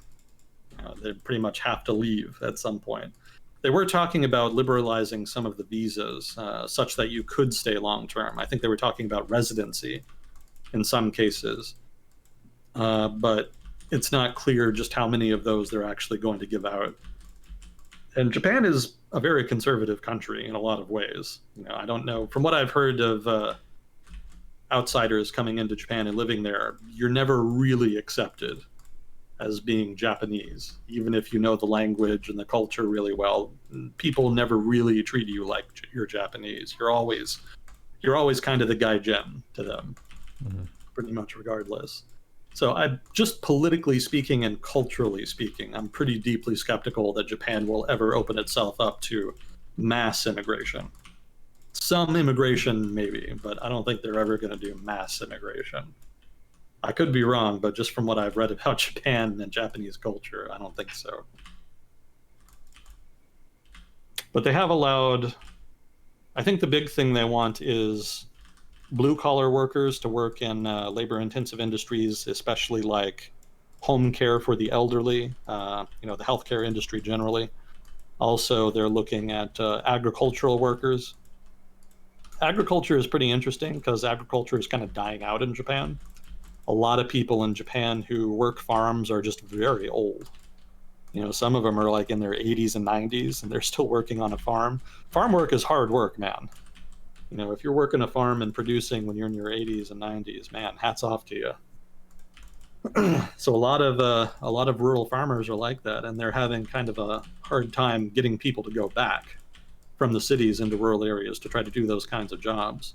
So how Japan manages its rural areas is one of the big public policy questions. I mean, do you focus on just keeping people there in general, in which case you can kind of focus on like the tech sector? There's been kind of some, over the course of COVID-19, one of the things that's happened is that there's been a number of people living in Tokyo, Japanese tech workers, white collar workers, who have actually migrated out of Tokyo, out into rural areas, just so that they can get away from the city and all the lockdowns and whatnot.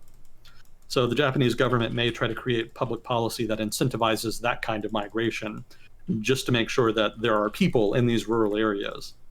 How necessary it is to keep them peopled like that, kind of debatable, but that is something that they've been thinking about. There's also programs to try to encourage people to get into agriculture, but those may or may not be successful.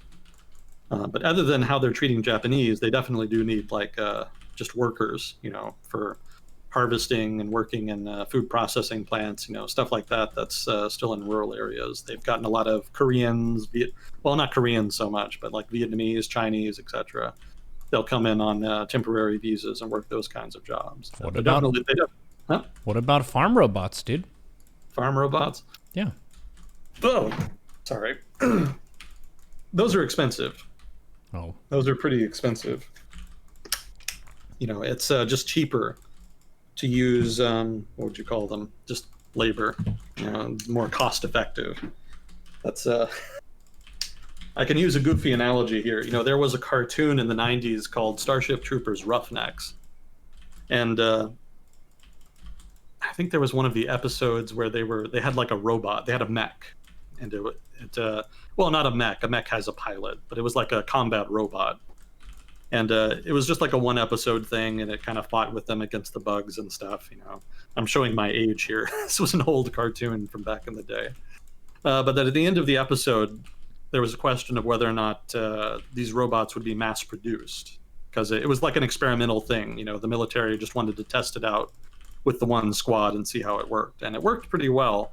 But ultimately, they decided not to do it, and the reason given at the end of the episode is because troopers were cheaper.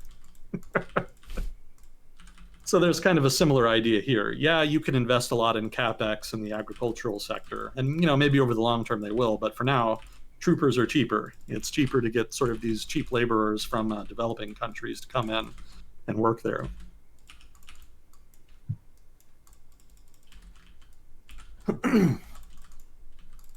Let's see. Oh, we were talking about yeah, population growth in Japan and whatnot. Yeah, so we'll see what happens with it. But I mean, in general, I think that's a good example of why GDP growth is not everything. You know, you can probably still be happy and not have growth. It just depends on how you manage it. I mean, to be fair, I'm focusing on positive examples of depopulation. I mean, I'm sure there's negative examples as well. You know, I mean, speaking in terms of like China, which has slowing population growth, one of the phenomena there is kidnappings of women and children. Actually, you know, sometimes rural families will have trouble finding a wife for their son, or you know, they'll be infertile and want children, and they'll actually turn to human trafficking to satisfy that need. And you know, also one of the downsides is that there's a lot of women from developing countries that will basically be mail order brides. You know, they'll go to these places with low population growth and try to find a husband there, and you know, sometimes they're mistreated in doing that. Uh, what's an example of a country with depopulation that is just really having a bad time? I don't know that I can think. Maybe Europe, maybe Eastern Europe. GDP in Eastern Europe has been pretty decent, though. I don't think that's an example of like bad depopulation growth, at least not yet. Maybe Romania. Romania has had a lot of depopulation. Their birth rates are pretty low, and they've lost a lot of people to emigration. But there hasn't been like enough economic growth to offset that. Well, maybe not offset that, but you know, GDP per capita has not really increased substantively, I don't think. And so living conditions are not like increasing or even really just stagnating. You know, just in general, it's not developing much outside of like urban areas like Bucharest or what have you. Yeah, so maybe that would be an example of a country in decline that isn't necessarily benefiting per se.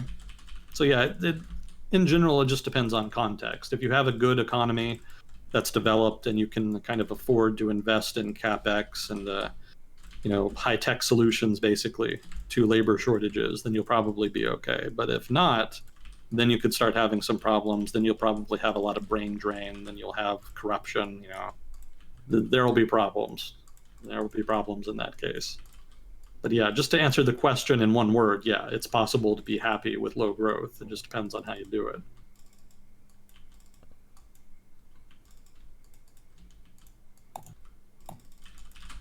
And I'll try to read that article so I can answer the first part of the question.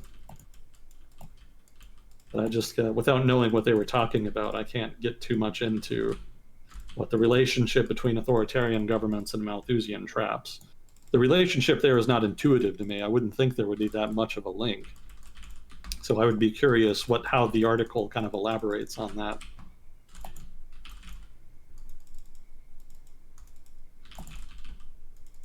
Are we doing okay on time? Mm-hmm. Go for another half hour or so if you want. Okay, yeah, that works.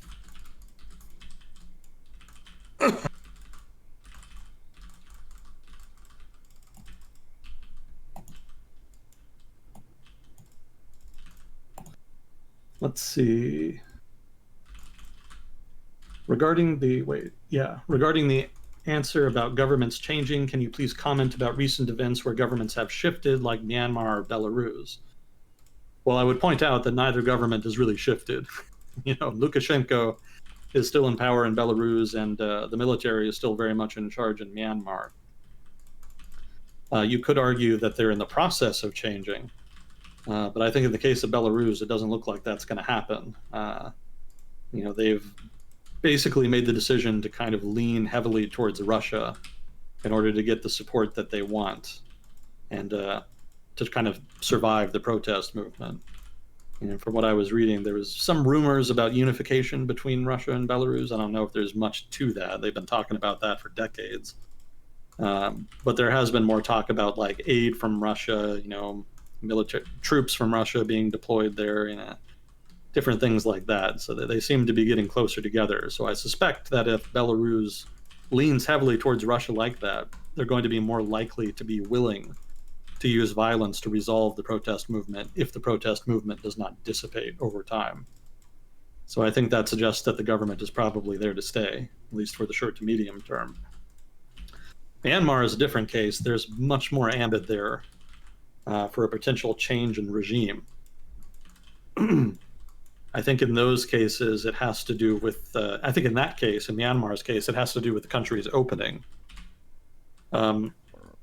Basically, we've talked a little bit about this before, but to kind of focus more on the politics of it, Myanmar's military wanted to open up the country to trade and whatnot 10 some years ago, partly so that they could improve the economy enough to deflect political pressure and discontent stemming from mismanagement of a typhoon that hit Burma, but also because they wanted to be less economically dependent on China. They wanted to try to diversify their trade partners so that no individual trade partner would have enough leverage to really pressure them significantly. So that was the military's logic there. As a part of their liberalization, they opened up the country's trade such that the people had access to full access anyway, to the internet for the first time. And the result of that was a sort of proliferation of ideas, economic growth, education. People were exposed to foreign ideas to a much greater degree than had been possible before. And that liberalization happened over the course, well, not over the course, but it started 10 years ago. So there's been 10 years where an entire generation of young people in Myanmar have been exposed to all of these ideas. So that's created more of a constituency for liberal governance than existed before. There had always been opposition to the military. But because of this opening and because of economic growth, there's a much stronger constituency that is willing and able to fight for it. Now, whether or not it's strong enough to beat the military is still an open question. Myanmar's economy is not all that developed, which means it doesn't have much of a middle class, and it's almost always the middle class in the country that really drives change, that really drives demand for political and economic liberalization. And while they are there, they're just not very large, and I don't know if they're just enough in numbers to really offset the military's advantage and monopolization of force. And it doesn't help that the middle class in most countries is not like super combat ready. They're not Rambos. Generally they're students, they're tech workers. They're not the kind of people that you expect to kind of go out and fight a war per se. Some of them do. I don't want to belittle them, but they're sort of urbanites. More Starbucks than M16s, as it were. So that means they're kind of at a disadvantage compared to a military machine like Burma's, where, here's an interesting fact about the military in Myanmar, that I actually didn't know when the crisis started. The military in Myanmar does not have conscription. They do not use conscripts, which kind of blew my mind. Most countries do that. Maybe I mentioned this last time, but I guess it's worth repeating. The fact that they don't use conscripts is significant because it means the military is not like a citizen army. It's not representative of the broader public. It's not like everybody has a son or a brother in the military at any given time, such that there is kind of a connection between the civilian part of the country and the military. Instead, it's an all volunteer force, and all of the people there, all of the recruits, are very much conditioned to respect the military as a defender of the country and to think of them that way, and to be very skeptical of civilians.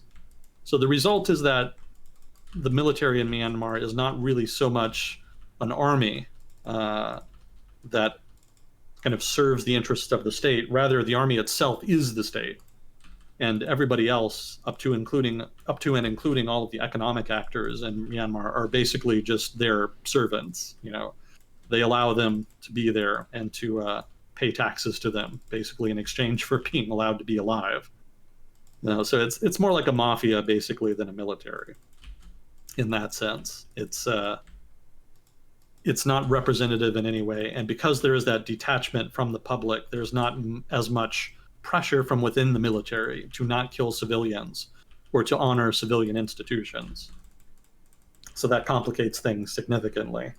There's a stronger in-group, out-group divide. Yeah, basically. That's a good way of putting it.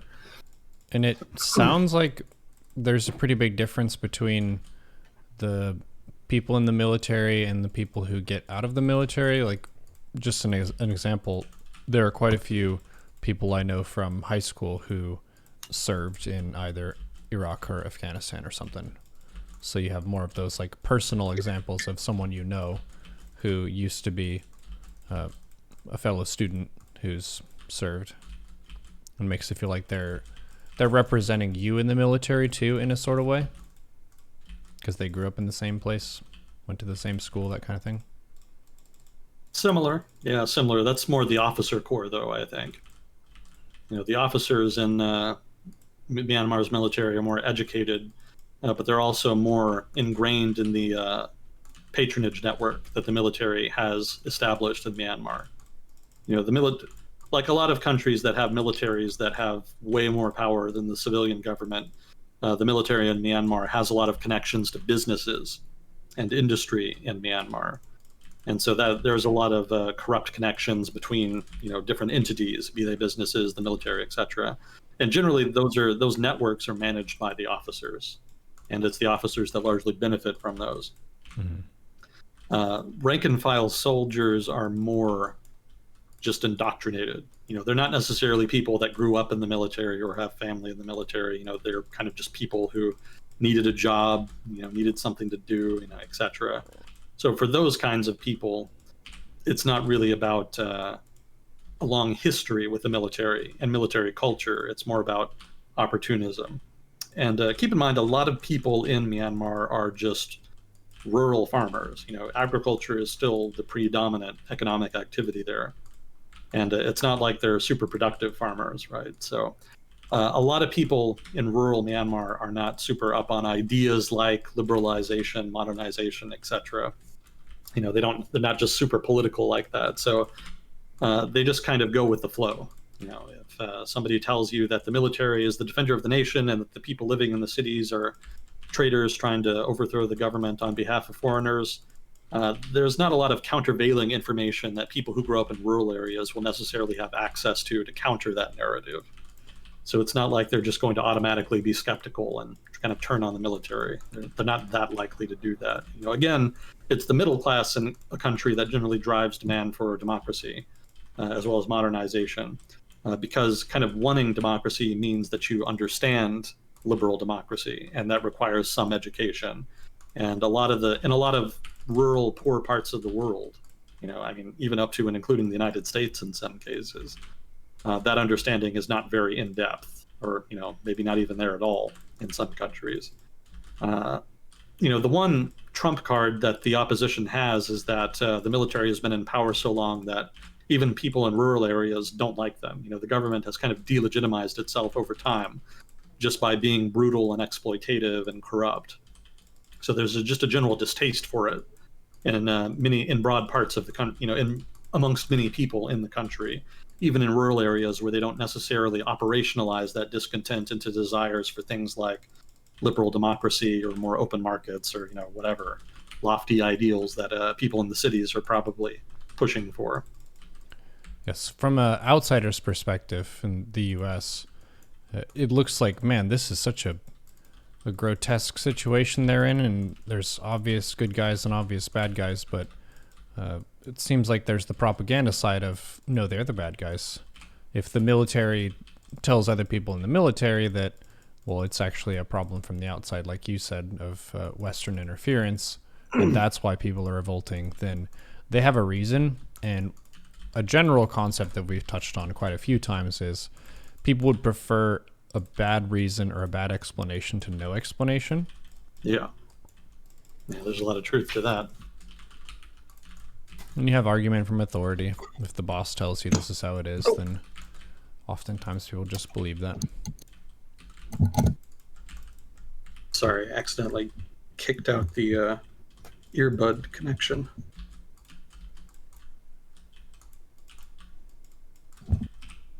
All right, I'm back and I can hear you again. Welcome back.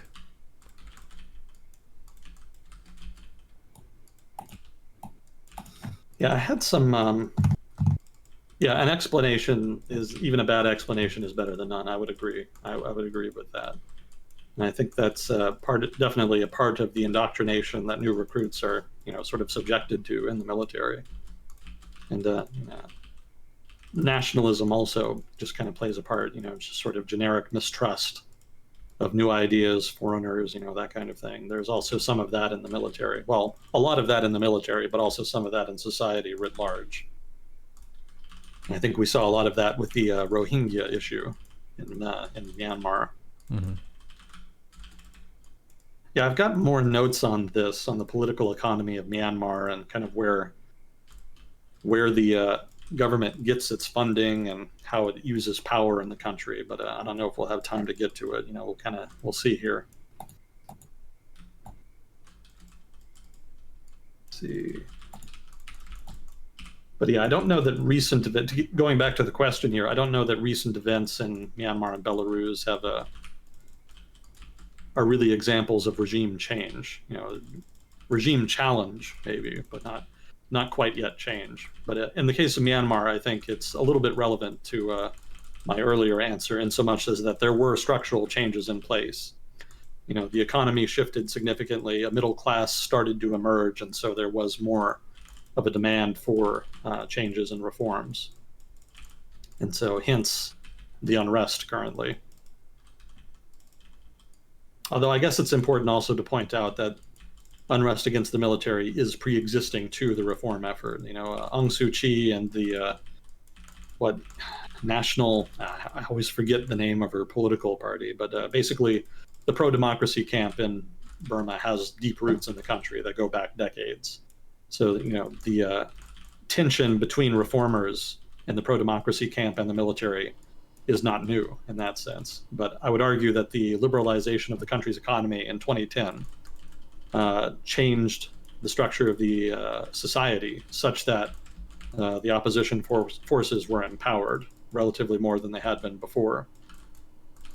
Obviously not enough to deter the military from trying to undo the reform effort, but it's put them in a better position to fight back at this juncture, at least.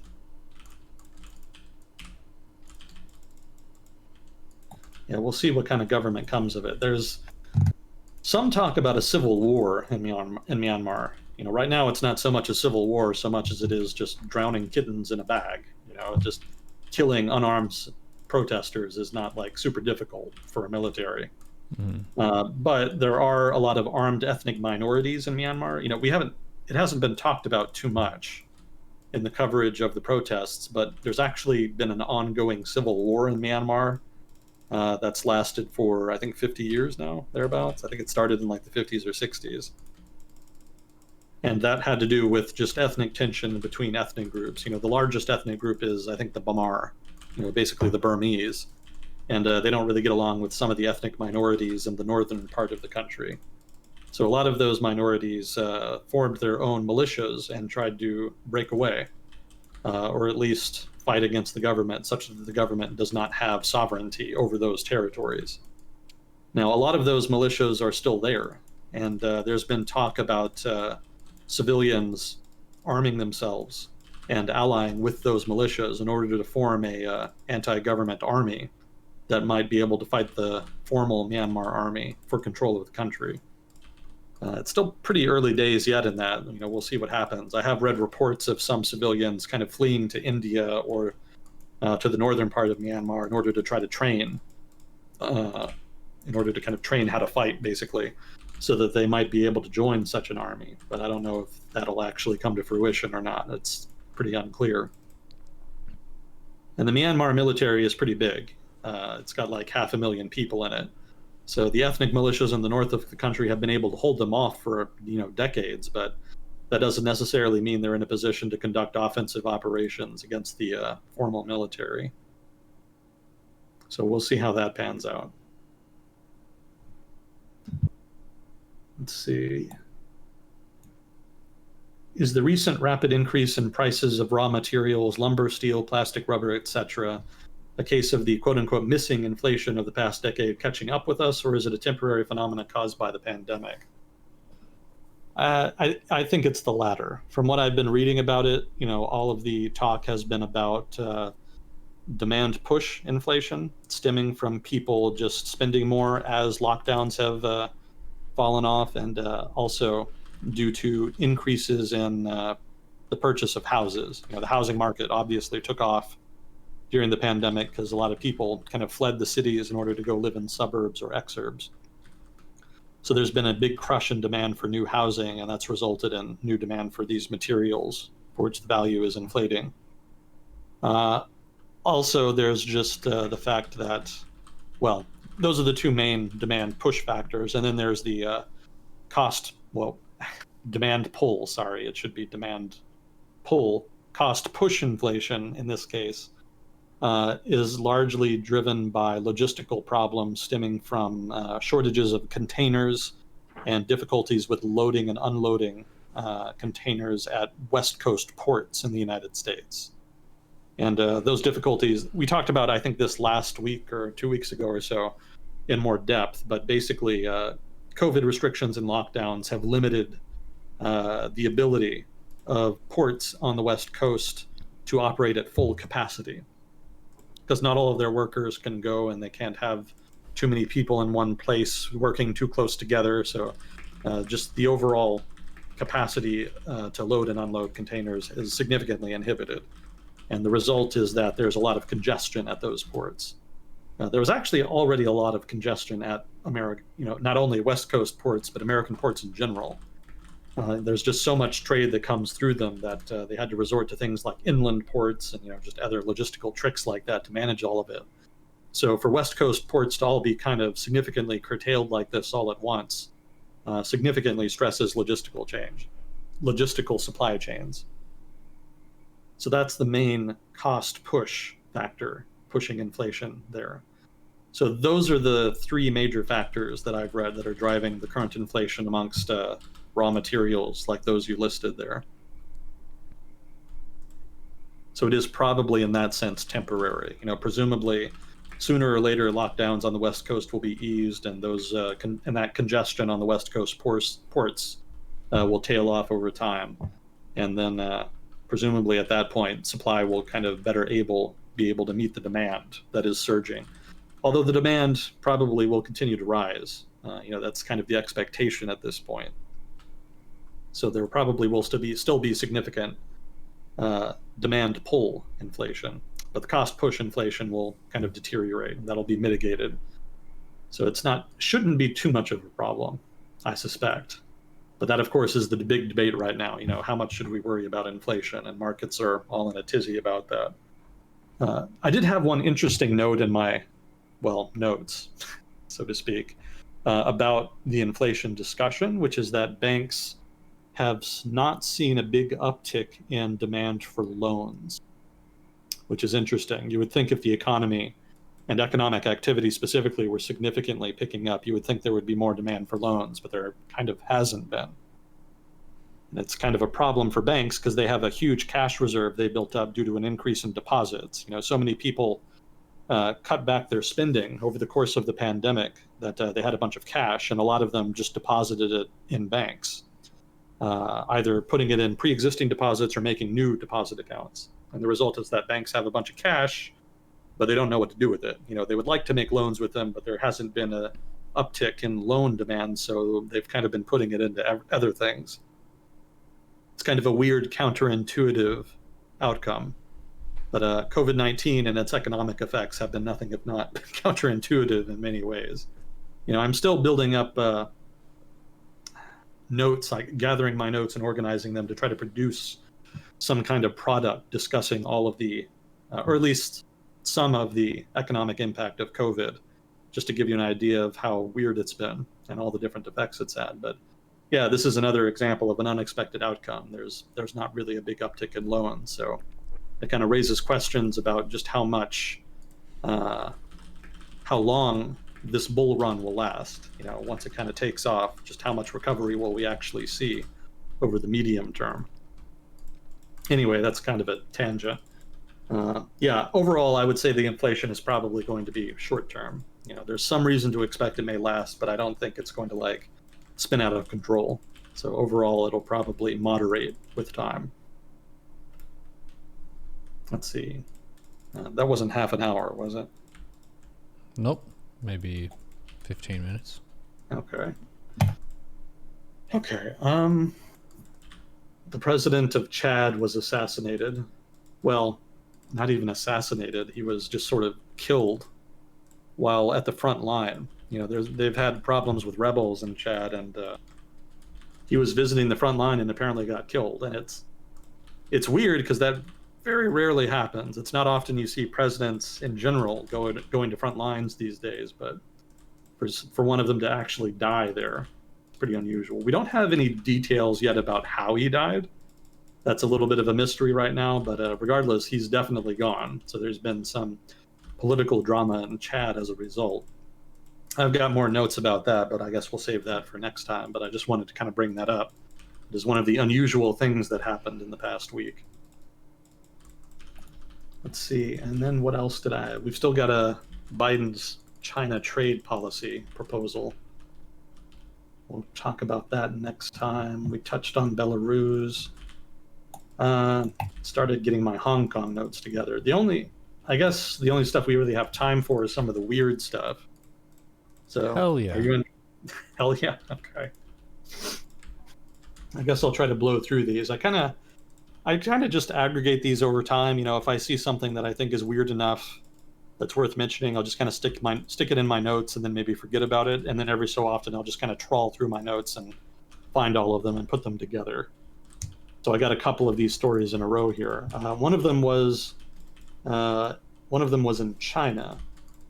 So there was a family that wanted to, well, not a family, but there was a man who wanted to be buried instead of cremated.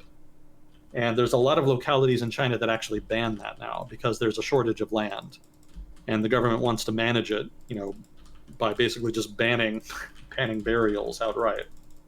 So that's kind of a sledgehammer approach, and unsurprisingly, there's been some pushback. So in this case, this guy's family tried to get around it by paying somebody to give them a body so that they could give that body to the cremator, and so that officially the government would think that they had cremated this good dude when he died.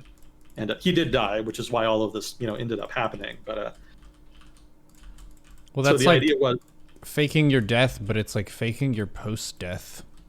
Yeah. Well, again, it's just kind of getting around to regulation. Give the government a body so that they can cremate that, and then you go and bury the real body. Mm-hmm. So that's what they did. They paid somebody to give them a body. They probably should have shopped around more because they didn't seem to actually ask him how he would get the body. And the way that he did it is by straight up murdering somebody. Jeez Louise. Well, I mean, it's even worse than that because he went out and he actually murdered a man with Down syndrome. Oh, man. Yeah. So let me see if I can find this here.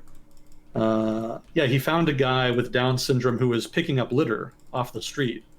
And he convinced him to get into his car, gave him some alcohol until he passed out. And then he killed him. He hid the body in a coffin, apparently, and then passed it on to the family, whereupon he was paid. Man. Cost about 16 grand, apparently, US dollars. Couldn't you just go to a morgue or something and steal one? Jeez. Well, you would think so, but I guess that's just what happens when you just find a guy. Yeah, the most evil guy in town, apparently. Yeah, so let's see. This actually happened a while ago. Apparently, the man that was killed disappeared in 2017 and was reported as a missing person. And it took police more than 2 years to uncover the crime and the whole conspiracy. And let's see, they did find the guy who committed the murder, and he was given a suspended death sentence, from what I have here. What does that mean? That means they sentenced him to death, but they didn't actually kind of go through with it. He was just kind of in jail, basically. We're going to keep you in jail. Eventually, we're going to kill you, but for now, we're just going to delay the sentence. So, suspended death sentence. So, as I've said many times before on here, I'm not a lawyer, so I may be getting the definition wrong. Please do correct me in chat if that's the case. But that is my impression of what a suspended death sentence is. He appealed against that, and eventually the sentence was dismissed by the Guangdong Higher People's Court in December 2020. Although the suspended death sentence was upheld, apparently. So, if he does not in my notes here, it says that if he does not reoffend after 2 years, then the sentence will be commuted to life in prison. How can he reoffend if he's in jail? Good question. Maybe somebody in jail pays him to produce a body. Yeah, as long as you don't kill people in jail, then you'll stay in jail. Maybe they have like a parole type thing going on there. Regardless, the family who hired this guy were found guilty of quote-unquote insulting a corpse and were not handed a prison sentence. It's unclear if they even had to pay a fine, apparently.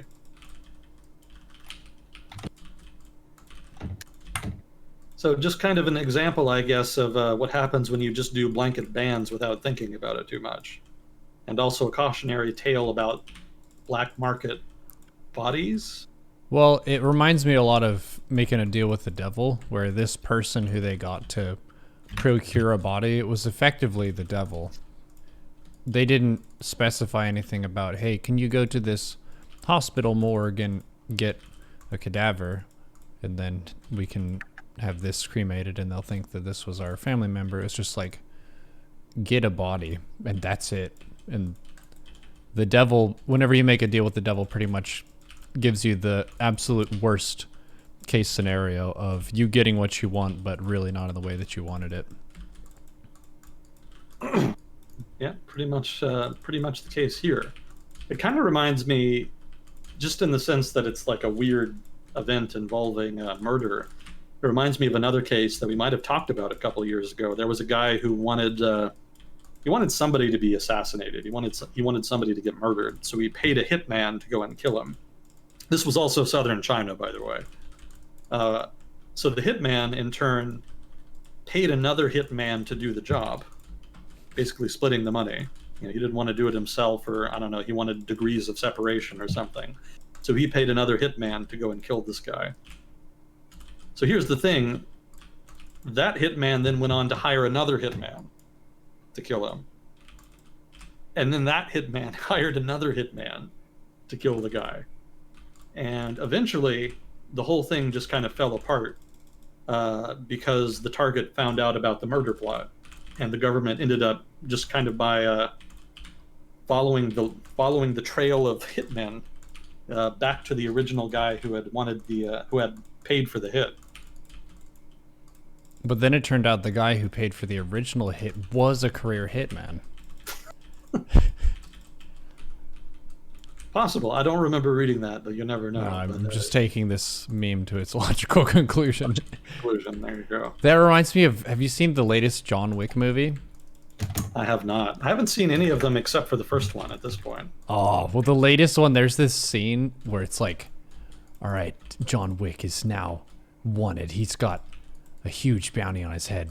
And then John Wick, spoiler alert if anyone hasn't seen it yet, he goes out the front door and everyone in the town is a hitman, and they all check their phones and they see it and they're all shooting at him right away. And it's like, holy shit, this town is entirely comprised of hitmen and hit women. That's this whole economy. Huh. What a dangerous city. I think it was like more for cinematic effect. It looks like something from a graphic novel, but yeah, like everyone is out to get this guy. Reminded me of this story of a chain of hitmen. Well, I suspect the hitmen in that movie were probably significantly more competent than these hitmen. You get what you pay for, Nero. Probably. I've heard Keanu Reeves is quite good with the firearm IRL. That's one of his hobbies. So for him to do these roles where he's doing the shoot 'em up is it's kind of legit. He can actually hit targets and stuff. Oh, that's pretty cool. Mm-hmm. Kind of like people who do their own stunts and stuff. Yeah. It adds quite a bit of realism if they actually know how to hold a gun and whatnot. Let's see. So the next one was in. The next one doesn't involve murder, so that's a nice change of pace. It involves Costa Rica. Yeah, it involves Costa Rica. So there was a private school in Costa Rica here. Well, not here, but in the Sorry, it was a private school in the UK, and for whatever reason, the kids there went on a trip to Costa Rica, and it was like a school trip. I have no idea like what the purpose was, but regardless of why they were there, they had an IT teacher who had come along with them, who ended up getting sent back to the UK because he misbehaved while on the trip. And it's a pretty interesting list of behavior that got him sent back. So just to kind of briefly go through it here, while on this trip to Costa Rica, this IT teacher, one, regularly got plastered. He abused alcohol regularly, and he also allowed one or more pupils to drink alcohol despite being under the legal age of 18. Two, he threatened several students, apparently, presumably while drunk. That was the insinuation in the article I read. He threatened to, quote, kick the head in, end quote, of one pupil and to, quote, kill, end quote, another. He also told one pupil, quote, I'm not in trouble, you'll be in trouble, end quote. And also, after being aggressive with one pupil, he kissed the boy's forehead and told him, quote, you're all right, end quote. Probably drunk. So let's see, two more things. He took one or more pupils to a strip club. Not really something you're supposed to do with school children, but to each their own, I guess. That's illegal. Also, I don't know what the laws are in Costa Rica. Obviously, they didn't have any problem in doing it, but yeah, it's certainly not in the rule book for British school children. Yeah. And then the last thing here was just misconduct with a coworker. He apparently acted aggressively towards the woman who was leading the trip. Specifically when she tried to help him back to his tent at one point. And also, she says that he exposed himself at one point to her in a hotel room, although it was agreed apparently that this was not, quote, malicious or sexually motivated. What? Again, I'm assuming that's sort of a low-key way of saying he was drunk off his ass. Oh, so maybe his pants suddenly fell off by a circumstance. Yeah, it was you might say it was an alcohol-fueled exposure. Right. Wow, sounds like quite the character. Not really the most upstanding member of the community. Probably not even top 8. Probably not. Probably not. You got to watch out for that demon juice, Nero. Yeah. Let's see here. So then we had another one in Taiwan. This wasn't really bad behavior per se. It was more just sort of policy abuse. Actually, I think we might have talked about this already. This had to do with... Oh, you know what? That's not what it was. Yeah, this is different. We already talked about the restaurant that gave out like free food for people who had a certain name. Yes. So a bunch of people went and changed their name. That was the all-you-can-eat sushi. Yeah. Yeah, that's what it was. So this is kind of similar. Let me see. So let me check out my notes here real quick. So in Taiwan, they have a marriage leave policy. Let's see. And the specifics of it is 8 days. Yeah, so you get 8 days off work guaranteed by law after you get married. It's a marriage leave policy in Taiwan. Let's So what happened is that there was a couple that got married and divorced. No, they got married 4 times and divorced 3 times in order to take 1 month off work.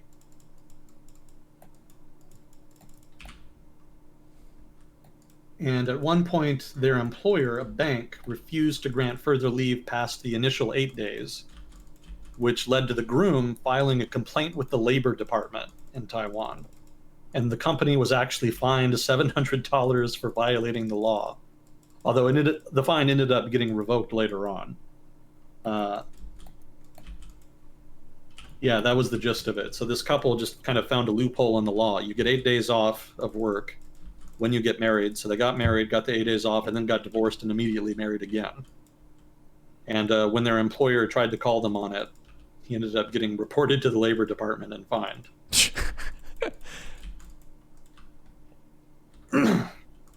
I guess they really wanted that month off. Hey, I also had they're abusing the system. Yeah, we are. But it's the system.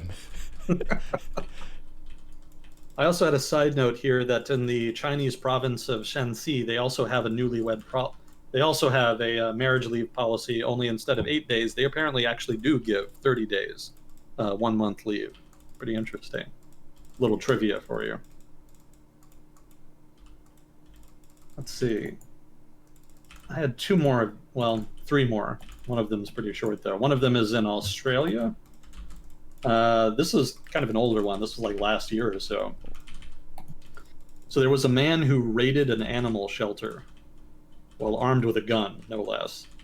Apparently, he was trying to find his cat. Dude was a 44-year-old man. He's been charged with many things: kidnapping, false imprisonment, armed robbery, and firearm offenses. Apparently, he called the Lost Dogs Home Shelter on, Monday, whenever it was. But he was told he would have to wait until the following morning to claim the lost cat. He'd lost his cat. It was at the shelter, so he called about it. And they told him he wouldn't be able to come in to get him until later, basically, until after the weekend was over. So he responded to that by going to the shelter later that day, dressed in full camouflage, tied up a woman who was there, and demanded to know where the cats were kept. This is like a Disney movie that turned really dark. Yeah, apparently he told the woman he tied up, quote, "If you do as I say and listen to me, I won't shoot you," end quote. The fuck? And then reportedly left the shelter and buried his clothes and weapons near his home. He also told the police. No one's gonna. He told the police that the cat had on multiple occasions, quote, "brought me back from the brink," end quote. So apparently he just really wanted that cat. And apparently, from what the police were saying, he would have only had to have waited like 10 hours before getting the cat. What? Yeah, apparently. Oh man. Yeah, it wasn't all that much of a wait, but he apparently got ripshit pissed about it and just decided to gun up and arm an animal shelter and raid an animal shelter. Also, he had been in the army and was discharged for, quote, "failing to render efficient services," end quote. Not that surprising. That's silly. What a silly guy. Yeah, well, these are the silly stories. We live in silly times. Yeah. Let's see. This next one had made the rounds on Reddit when it happened. There was a dispute between the manager of a Georgia auto shop and the owner of the auto shop. And the disagreement was over whether the manager could leave early to pick up his daughter from daycare. So they could not reach a consensus on that, so the manager gave his 2 weeks notice, but then ended up quitting early just due to toxic work environment from his account. So 3 months later, the owner had not sent him his final paycheck, and so he was reported to the Department of Labor. And of course, that meant that he basically had to, at that point, pay the last paycheck. So just out of spite, the owner paid the paycheck, which was worth $915, all in pennies. These were all dumped on the driveway of the former manager. And on top of the pile of pennies on the driveway was an envelope that the owner put there, which said, quote, fuck you, end quote, written on it. And within the envelope was the pay stub for the paycheck. Also, just for extra spite, he soaked all of the pennies in oil, such that you can't bathe them all together to wash off the pennies and put them in like a penny machine to get your money back. The only way to clean them is to wipe them off individually, and apparently it took them 2 hours just to clean $5 worth of these pennies.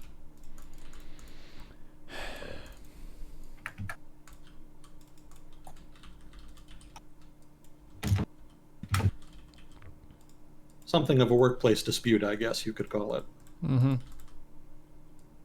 So the last thing here was just the European Super League thing. Have you heard of this? No. Oh man, this was the drama in Europe for the past week or two. There was so in European sports, specifically soccer or football as they call it, they have a relegation system. So if your team performs really badly, I don't know exactly what the conditions are, if you have to perform badly for like several seasons in a row or what the deal is, but if you perform badly enough, if a team performs badly enough, then they actually get relegated out of their league into a lower league. And then a team from the lower league that's performing well will be promoted to the upper league. So obviously a very different system than what we have here in the US. We have a franchise system here where no matter how badly you perform, you're always in the major league. You can't ever be relegated or anything like that. Mm-hmm. We do have minor leagues, but the teams in the minor leagues can't ever be promoted or anything. They're just completely separate leagues. Minor leagues and then the professional leagues are just discrete separate entities for which there's no overlap. Mm-hmm. So in Europe, they don't do it like that. They have the relegation system, but some of the owners of some of the larger, more profitable soccer teams basically announced that they were going to form a European Super League, which was based on the American system. It was going to be an American-style franchise system in which there would just be a set league with fixed teams that did not change with time. And man, people in Europe really, really hated that. I've never seen Europeans mad about anything. If Europeans were as dedicated to fixing their foreign policy problems as they were to defeating this Super League idea, then they would be much better off. They just got ripshit pissed, and there was just massive fan reaction, all of it negative. And eventually the whole thing had to be scrapped. Teams started pulling out of it, and eventually it was just announced that they weren't going to do it. So not really a silly story per se, but some unexpected drama that definitely came out of left field for me. I was just kind of, focusing on European politics and the economy over there, and then all of a sudden this random story came out of nowhere and got on my radar.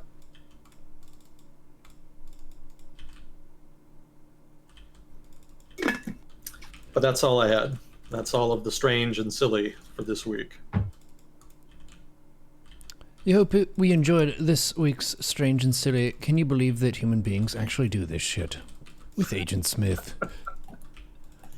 Oh, before we go here, I did have 2 quick corrections. I mispronounced Qasem Soleimani's first name. Apparently his first name is Qasem, not Omar, which is what I said when we were talking about his assassination a week or 2 ago. And then also, I apparently didn't quite get the definition of ghost guns right. I said that they were 3D printed guns, but apparently it's not the entire gun that's 3D printed. It's specific parts. Some of the parts are actually metal parts you have to buy, but other parts you can 3D print and then just kind of fix them together to make an actual workable gun. Although looking at chat last time, apparently they're not very reliable. That's what I was gathering. But regardless, that's the correction there. That's what ghost guns are. Not completely 3D printed, but partially 3D printed. Mm-hmm.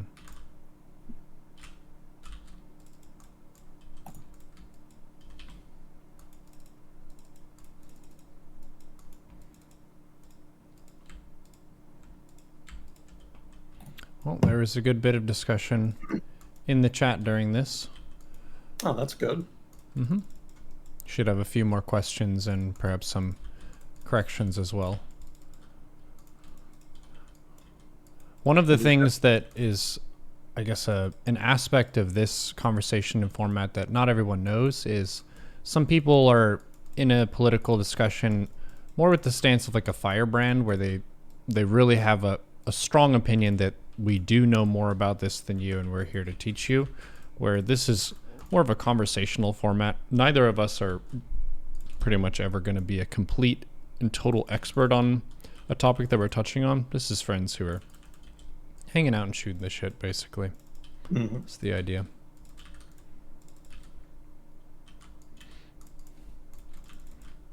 We've got that mystery viewer from Belarus back. I can see him in the geolocation thing down here. Nice. So hello to Mr. Belarus, or potentially an expat who happens to be in Belarus. Yeah, someone asked about my viewer metrics, which I can show. The US is 52% of the viewership, Canada is 11%, Germany 5%, and then in order going down for 2%, Russia, UK, Brazil, France, Sweden, Australia, and then 1%, Poland, Romania, Denmark, Norway, Austria, Spain. And this, I think, would be specifically people who do share their location in some capacity that Twitch can view it, so they're likely people from other places than just those. Gotcha. That's the rough spread. Not really much of a surprise that the English-speaking countries would have a pretty heavy representation. Yeah, pretty much as expected. Mm-hmm. I see we had somebody from Serbia watching. Yeah. If I might ask a question, let us know what you think of the president right now of Serbia. It's kind of a controversial figure. Yeah, got a couple Russians, one Estonian. Estonia is a pretty cool country. I think they're the most advanced in terms of digital public policy in Europe. They've been very forward thinking about that for a long time.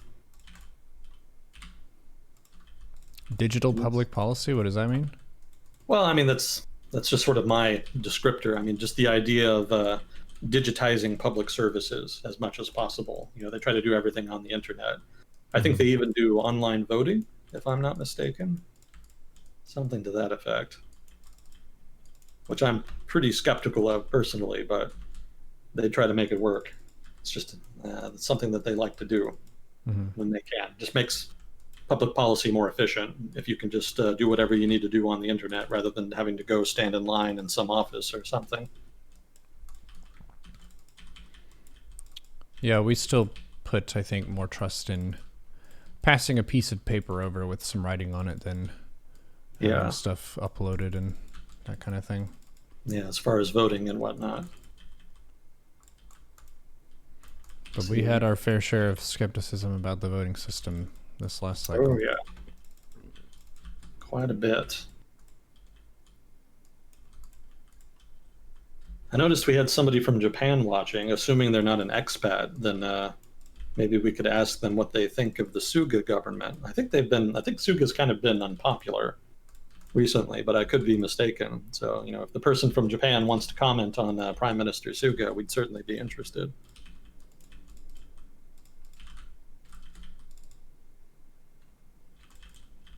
Sorry, I do love to play with your flags here. No problem. Flags are fun.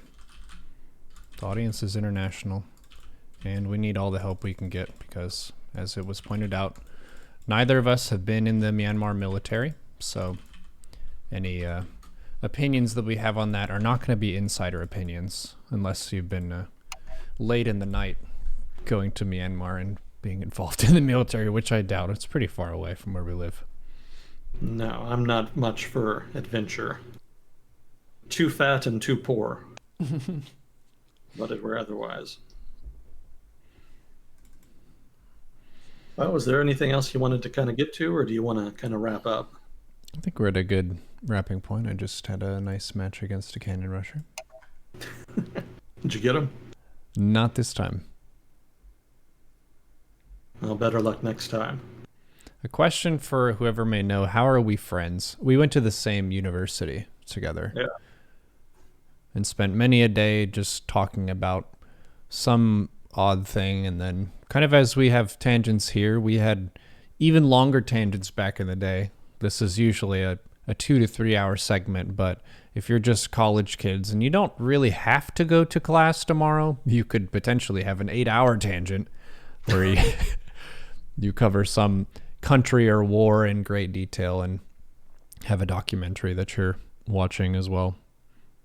Yeah, fun times. Mm-hmm. Yeah, good memories. Yep. Still miss them. Me too. We're referring to Kukio. He was basically the co-founder of this whole project, believing that it was worthwhile to take a lot of the wisdom from poker about mindset and that kind of thing and then apply it to gaming. Because this, right around that decision-making period, was Wings of Liberty, so the start of StarCraft 2, and also early days of Twitch. And seeing some of the best StarCraft professionals really being unprofessional, not taking responsibility for their losses and getting super, super tilted when in the poker books that I was reading, there's just the take home of, all right, I need to look at my first mistake in the match and then focus on that the next time and just say GG to my opponent. And now we have, how long have we been doing this segment? 2 years, 3 years? 2017, I think summer 2017 is when we started. That's been a bit then. It's what, 3 years and change? Hell yeah. Almost 4, I guess. Yeah. And the reception is still overwhelmingly good for Agent Smith times. It's been pretty regularly on Sunday evening. So if you like this, tune in Sunday evenings, Pacific time. We typically get it running. Sometimes I'll get a question during the week of His Agent Smith coming the next Sunday. We don't plan that far ahead. Yeah. I'll text you like 2 to 3 hours before start and say, hey, do you want to have a session today? No, sure. Yeah. Or my computer's on fire. Let me put it out first. Just it was acting up today, so I had to text you like right at the cusp. Like, I need a couple minutes. And you know what? It actually started working the second I sent you that text message. Nice. Go figure. It's an old machine, Neuro.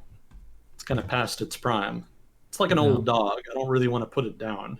Yeah. Just because, I like it. Also, I don't know if you knew this, but this is you may remember. Do you remember the computer I had when we were living in the apartment? Mm-hmm. Yeah, Kukio actually built that. I actually paid him to build that back in 2010, I think it was. Mm-hmm. Yeah, so it has substantive sentimental value. Oh, It's you're also- using the same one? Oh yeah. Oh man. Wow, it still runs. That's a miracle. Yeah, well, I asked him to build one. I asked him to build one that would last. So Yeah. we got like a military grade motherboard and some other stuff that would last a while. And I asked him to have I asked for modularity so I could kind of upgrade it over time, so I wouldn't have to buy a new one. Mm-hmm. So it's kind of near the end of its service life here, Mm-hmm. but it still runs nominally. Mm-hmm. Probably run better if I had something other than Windows 7 on it. But hopefully that'll be something I solve in the next couple months. Mm. Well, you still have a flip phone too, right? Yeah. A couple of generations back in tech, Mr. Agent Smith. That's how he stays so far ahead in keeping up with the news, is he just doesn't upgrade his phone. A bunch of people are obsessing over their smartphone all the time. If you didn't have that, imagine what you could accomplish. Yeah, a significant time saver there. Mm-hmm. Well, thank you once again for coming on, and Moss for handling questions, and Chat for being amazing. We'll probably be on next week for some world discussion where you can watch me die to Cannon Rush as we discuss the things in the world. Well, sounds good. Thanks for having me again. Always a privilege. Mm-hmm. Appreciate you, man. Take care of yourself this week. I hope it's an upper and not a downer. Yeah, me too. Talk to you soon. See you later. GG.